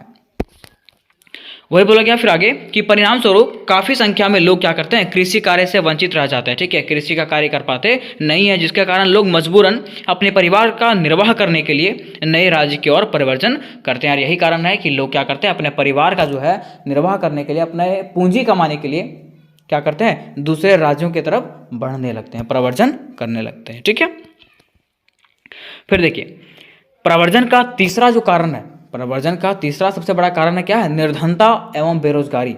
निर्धनता एवं बेरोजगारी। ठीक है, अब देखिए प्रवर्जन का तीसरा सबसे बड़ा कारण जो है निर्धनता और बेरोजगारी कैसे है। तो आप लोग सब जानते हैं कि हमारा समाज में जो है ना कंपटीशन इतना हाई हो चुका है कि लोग बेरोजगारी से जूझते चले जा रहे हैं। इससे बेरोजगारी से लोगों को जो अब मतलब आजकल का कहे ना, तो पढ़े लिखे लोग जो है ना ऐसे बेवकूफ़ बनते घूम रहे हैं। ठीक है, उन लोगों को काम ही नहीं मिलता है, और जब काम नहीं मिलेगा तो क्या वो लोग पैसा कमा पाएंगे, नहीं कमा पाएंगे। तो लोग क्या करेंगे, कुछ ना कुछ करने के लिए, मीन्स पैसा अर्जित करने के लिए कहीं भी वो लोग जाने के लिए तैयार हो जाएंगे। तो वही बोला गया यहाँ पे कि बढ़ती हुई जनसंख्या एवं समय समय पर होने वाली प्राकृतिक विपदाओं के परिणाम स्वरूप क्या हो रहा है, ग्रामीण भारत में निर्धनता एवं बेरोजगारी में निरंतर वृद्धि हुई है। क्या हुआ, जनसंख्या वृद्धि होने के कारण और प्राकृतिक विपदाओं और आपदा के कारण जो है ना क्या हुआ, निर्धनता और बेरोजगारी में जो है ना यहाँ पे निरंतर वृद्धि हुई। ठीक है, और इसलिए जो है लोग क्या करते हैं, लोग जो है रोजगार और जीविकापार्जन की तलाश में जो है ना स्वयं अकेले और अपने परिवार के साथ में क्या करते हैं, दूसरे जगह जा करके बस जाते हैं, जहाँ पे औद्योगिक चीज़ रहता है, जहाँ पे पैसा कमाने का जरिया रहता है। तो हम लोग कह सकते हैं कि ये भी जो है प्रवास का एक कारण है। फिर देखिए चौथा जो इसका कारण है, नगरों में रोजगार की अधिक अवसर। ठीक है, अब देखिए लोग बोलेंगे कि नगर में लोग क्यों बस जाते हैं, शहर में लोग क्यों बस जाते हैं। तो शहर में बसने का सबसे बड़ा कारण होता है कि शहर में जो है ना रोजगार का अधिक अवसर रहता है। ठीक है, शहर में लोगों को रोजगार मिलता है तब ना लोग शहर जाते हैं। तो वही बोला गया है कि नगरों में रोजगार के अधिक अवसर के कारण लोग क्या करते हैं, शहरों की ओर जो है, नगरों की ओर जो है ना प्रवास करते हैं। देखिए बताया गया है कि प्रशासनिक एवं बाजारों के विकास की दृष्टि से नगरों में रोजगार के अधिक अवसर प्राप्त होते हैं। नगरों में क्या होता है, रोजगार का जो है पैसा कमाने का अधिक जरिया होता है। ठीक है, साथ ही नगरों में औद्योगिक विकास भी तीव्रता से होता है, और वहाँ पे औद्योगिक विकास भी जो होता है ना वो क्या होता है, बहुत तेजी से होता है। और ये सब अवसर अनेक ग्रामीण लोगों को नगरों की ओर प्रवर्तन के लिए विवश कर देता है। ठीक है, और यही सब जो अवसर होता है, यही सब जो कारण होता है, वो क्या करते हैं, लोगों को जो है ना बाहर जाने के लिए मजबूर कर देता है। बाहर मतलब समझ रहे हैं, दूसरे जगह जाने के लिए मजबूर कर देता है, शहर में जाने के लिए मजबूर कर देता है। ठीक है, तो यही सब के कारण जो है लोग क्या करते हैं, बाहर जाने पे मजबूर हो जाते हैं।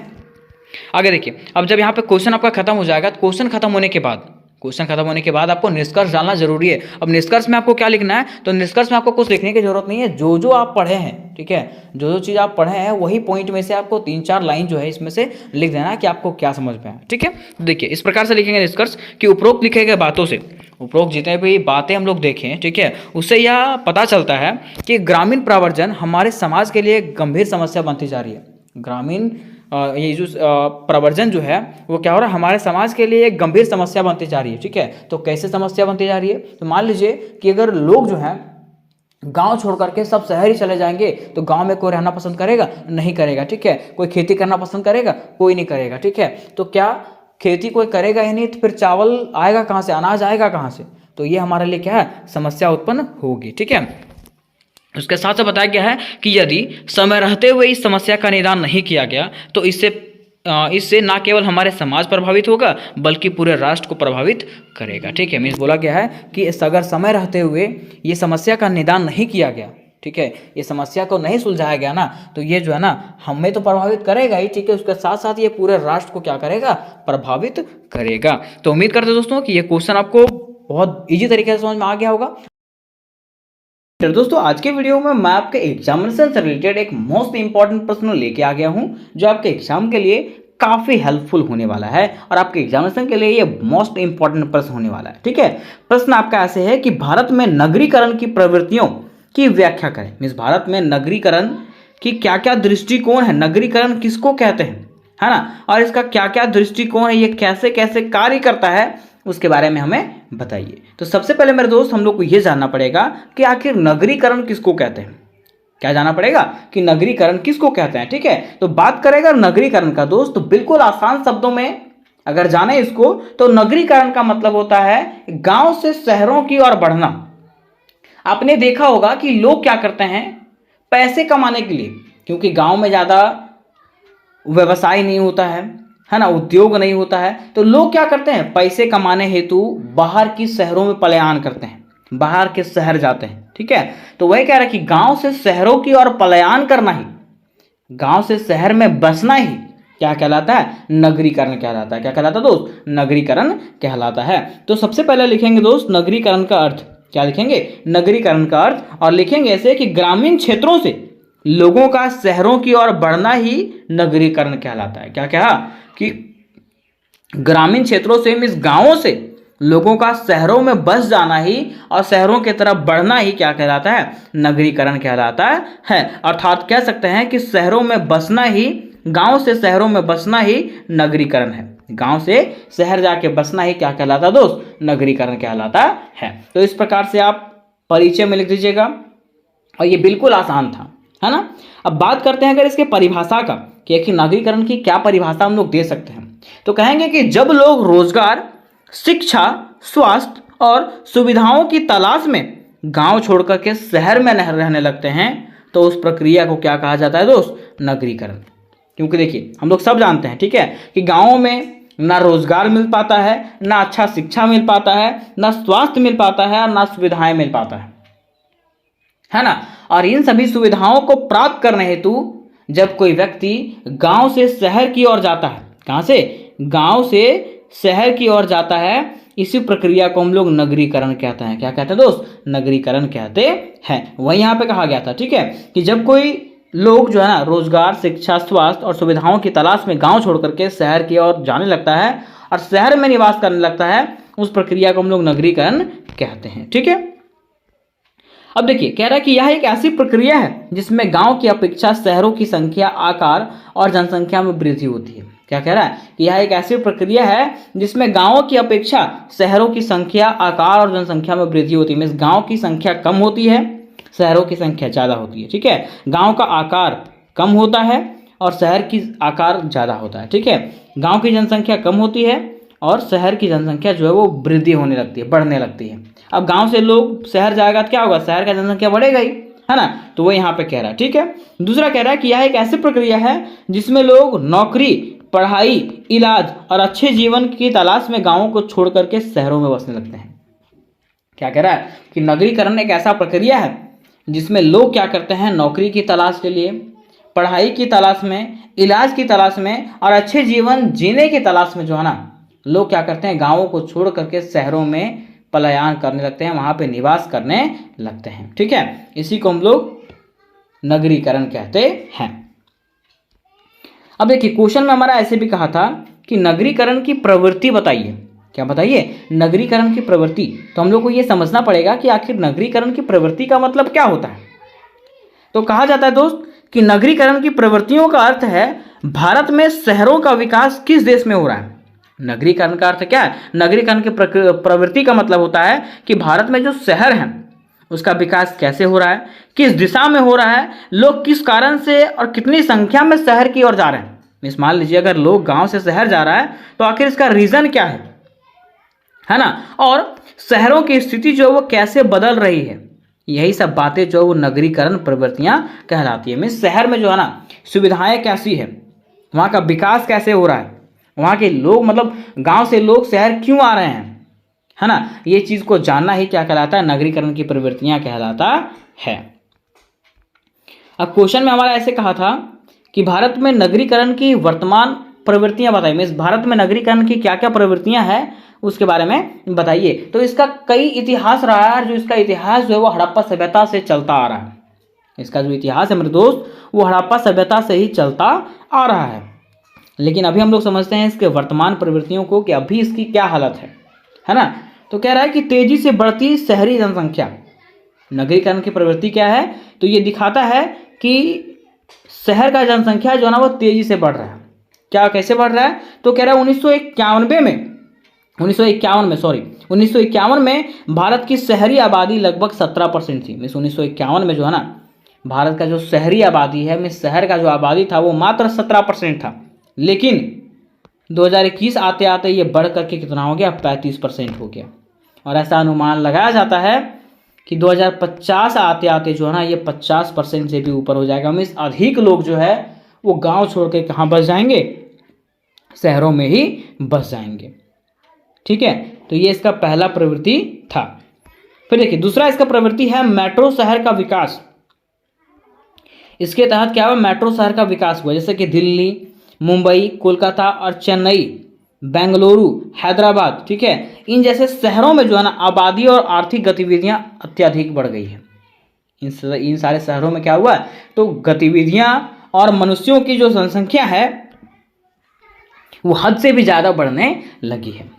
ठीक है, आप लोग खुद देखते होंगे मुंबई, दिल्ली जैसे शहरों में इतनी आबादी हो गई है कि वहाँ पे जगह ही नहीं बचा हुआ है ना। आगे तीसरा कह रहा है असंतुलित नगरीकरण।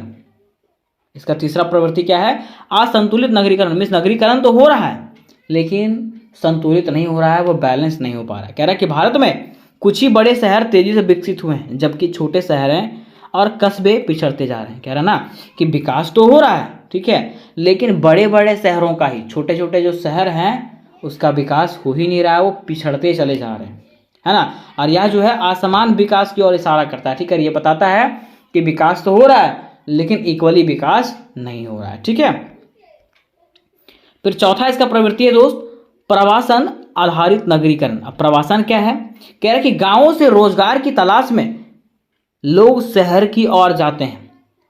इससे शहरी क्षेत्रों की जनसंख्या में क्या होती है, अचानक से वृद्धि होती है।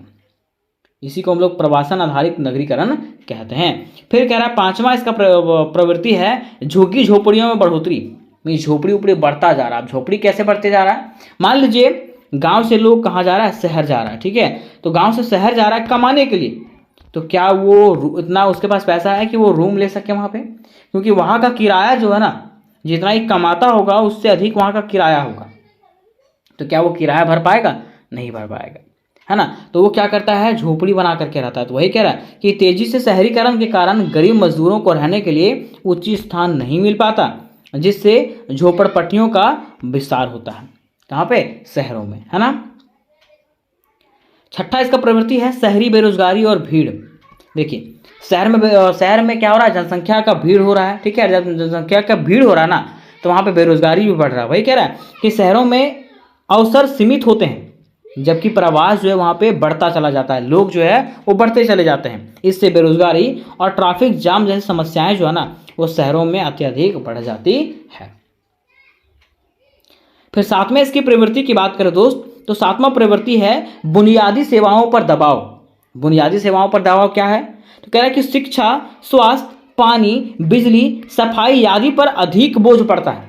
मान लीजिए गांव से सारे लोग जो है वो कहाँ पहुंच जाएंगे, शहर ही पहुंच जाएंगे, तो उसमें वहाँ पे शिक्षा पे भी तो प्रभाव पड़ेगा, स्वास्थ्य पे भी तो प्रभाव पड़ेगा, पानी, बिजली, सफाई जितना चीज़ें सब पे प्रभाव पड़ेगा। उतने जनसंख्या को संभालना पॉसिबल है कि नहीं। वही कह रहा है विशेष करके गरीब वर्ग को जो है ना वहाँ पे बहुत ज़्यादा दिक्कत झेलना होता है। ठीक है, फिर आठवां उसका प्रवृत्ति है पर्यावरणीय समस्याएं। जब लोग इतनी संख्या में वहाँ पे जाएंगे तो क्या पर्यावरण को नुकसान होगा कि नहीं। वही कह रहा है कि अधिक निर्माण, जब लोग वहाँ पे जाते हैं तो निर्माण अधिक करते हैं, घर बनाते हैं, गाड़ियाँ लेते हैं, कचरे के कारण बनते हैं। ठीक है, मतलब कचरा फेंक देते हैं जिससे वायु प्रदूषण होता है, जल प्रदूषण होता है और शोर प्रदूषण जैसी समस्याएं बढ़ती चली जा रही है। कहाँ पे, तो शहरों में, है ना। तो यहाँ तक हम लोगों ने ये जान लिया कि आखिर शहरीकरण में नगरीकरण की क्या क्या प्रवृत्तियां हैं। अब कह रहा है कि सरकार जो है ना इसके लिए कर क्या रही है। सरकार सोई भी तो नहीं है, सरकार काम क्या कर रही है। तो सरकार जो है स्मार्ट सिटी योजना लागू की है, जिसमें से भारत के 100 शहरों को जो है ना आधुनिक और सुविधाजनक बनाने की योजना इसमें बनाई जा रही है। ठीक है। फिर दूसरा, सरकार ने प्रधानमंत्री आवास योजना निकाला है ताकि गरीबों और शहरों में रहने वाले लोगों के लिए जो है ना पक्का शहर मतलब पक्का घर दिया जाए। ठीक है, मतलब गरीबों को जो है पक्का घर दिया जाए। ठीक। तीसरा, स्वच्छ भारत मिशन मीन्स शहरों को साफ सुथरा रखने के लिए और लोगों को शौचालय उपलब्ध कराने के लिए जो है ना स्वच्छ मिशन भारत योजना चलाया गया था, ताकि शहर में गंदगी ना फैले और गांव में भी गंदगी ना फैले। फिर कह रहा है चौथा जो है AMRUT योजना मीन्स पानी, नाली, पार्क जैसी सुविधाओं को बेहतर बनाने के लिए जो है ना ये योजना चलाया जा रहा है, ताकि कहीं भी किसी प्रकार की कोई तकलीफ ना हो। अब देखिए मेरे दोस्त, नेक्स्ट पॉइंट में हम लोग बनाएंगे समस्याएं कि आखिर नगरीकरण हो रहा है उससे क्या क्या समस्याएं आ रही है। तो पहला जो समस्या है वो कह रहा है जनसंख्या प्रवास बहुत तेजी से बढ़ने से शहरों में गंदगी, ट्रैफिक, प्रदूषण, गरीबी और बीमारी फैलती है। ये सही बात है ना। जनसंख्या इतना बड़ी मात्रा में जब शहरों की ओर पलायन करेगा तो क्या हो जाएगा, तेजी से शहर में गंदगी फैलेगा, ट्रैफिक जाम हो जाएगा, प्रदूषण हो जाएगा, गरीबी हो जाएगा और बीमारी हो जाएगा, है ना। ये समस्याएं कब फैलेगी, जब तेजी से लोग गांवों से शहरों में पलायन करेंगे। ठीक है, तो उम्मीद करता हूं मेरे दोस्त कि ये प्रश्न आपको क्लियरली समझ में आया होगा, है ना। और ये प्रश्न अगर आपको समझ में आया होगा तो इससे रिलेटेड जितने भी प्रश्न हैं सारे के सारे प्रश्न आपको मेरे चैनल पर करवाए जाएंगे और बिल्कुल आसान शब्दों में करवाए जाएंगे। तो आपको बस कमेंट कर देना है कि आपको वीडियो कैसा लगा, और ये जो वीडियो है अपने दोस्तों तक अवश्य शेयर करिएगा ताकि मैं इससे जुड़ी और भी VVI क्वेश्चनों को आपको कंप्लीट करवा दूँ। ठीक है, तो देखिए बात करते हैं अगर निष्कर्ष का मेरे दोस्त, तो निष्कर्ष में ऐसे लिखेंगे कि भारत में नगरीकरण बहुत तेजी से हो रहा है। क्या कह रहा है, भारत में नगरीकरण जो है ना वो बहुत तेजी से हो रहा है। ठीक है, और यह जो है विकास का संकेत है। ये क्या है, विकास का संकेत है, लेकिन यह संतुलित और योजनाबद्ध होना चाहिए। देखिए नगरीकरण हो रहा है वहां तक तो सही है, लेकिन ये कैसा होना चाहिए, संतुलित होना चाहिए और योजनाबद्ध तरीके से होना चाहिए। कह रहा है कि अगर सरकार सुविधाओं को बेहतर करे, गांव में भी अवसर पैदा करे तो नगरीकरण की समस्याएं कम हो सकती है। देखिए कह रहा ना कि अगर सरकार जो है सुविधाएं को बेहतर करेगी, अगर गांव में ही रोजगार देने लगे और सब चीज़ का अवसर पैदा करने लगे तो नगरीकरण की समस्याएं जो वो कम हो सकती है ना। कह रहा है कि हमें ऐसा विकास चाहिए जिसमें सभी लोगों को अच्छा जीवन मिले, चाहे वो शहर में हो चाहे वो गांव में हो। ठीक है, तो उम्मीद करते हैं मेरे दोस्त कि ये प्रश्न आपको क्लियरली समझ में आया होगा, और ये प्रश्न अगर आपको समझ में आया होगा तो वीडियो को लाइक करें, अपने दोस्तों के साथ शेयर करें और चैनल को भी सब्सक्राइब करके अवश्य रख लें। तो मिलता है नेक्स्ट वीडियो में, तब तक के लिए जय हिंद, जय भारत।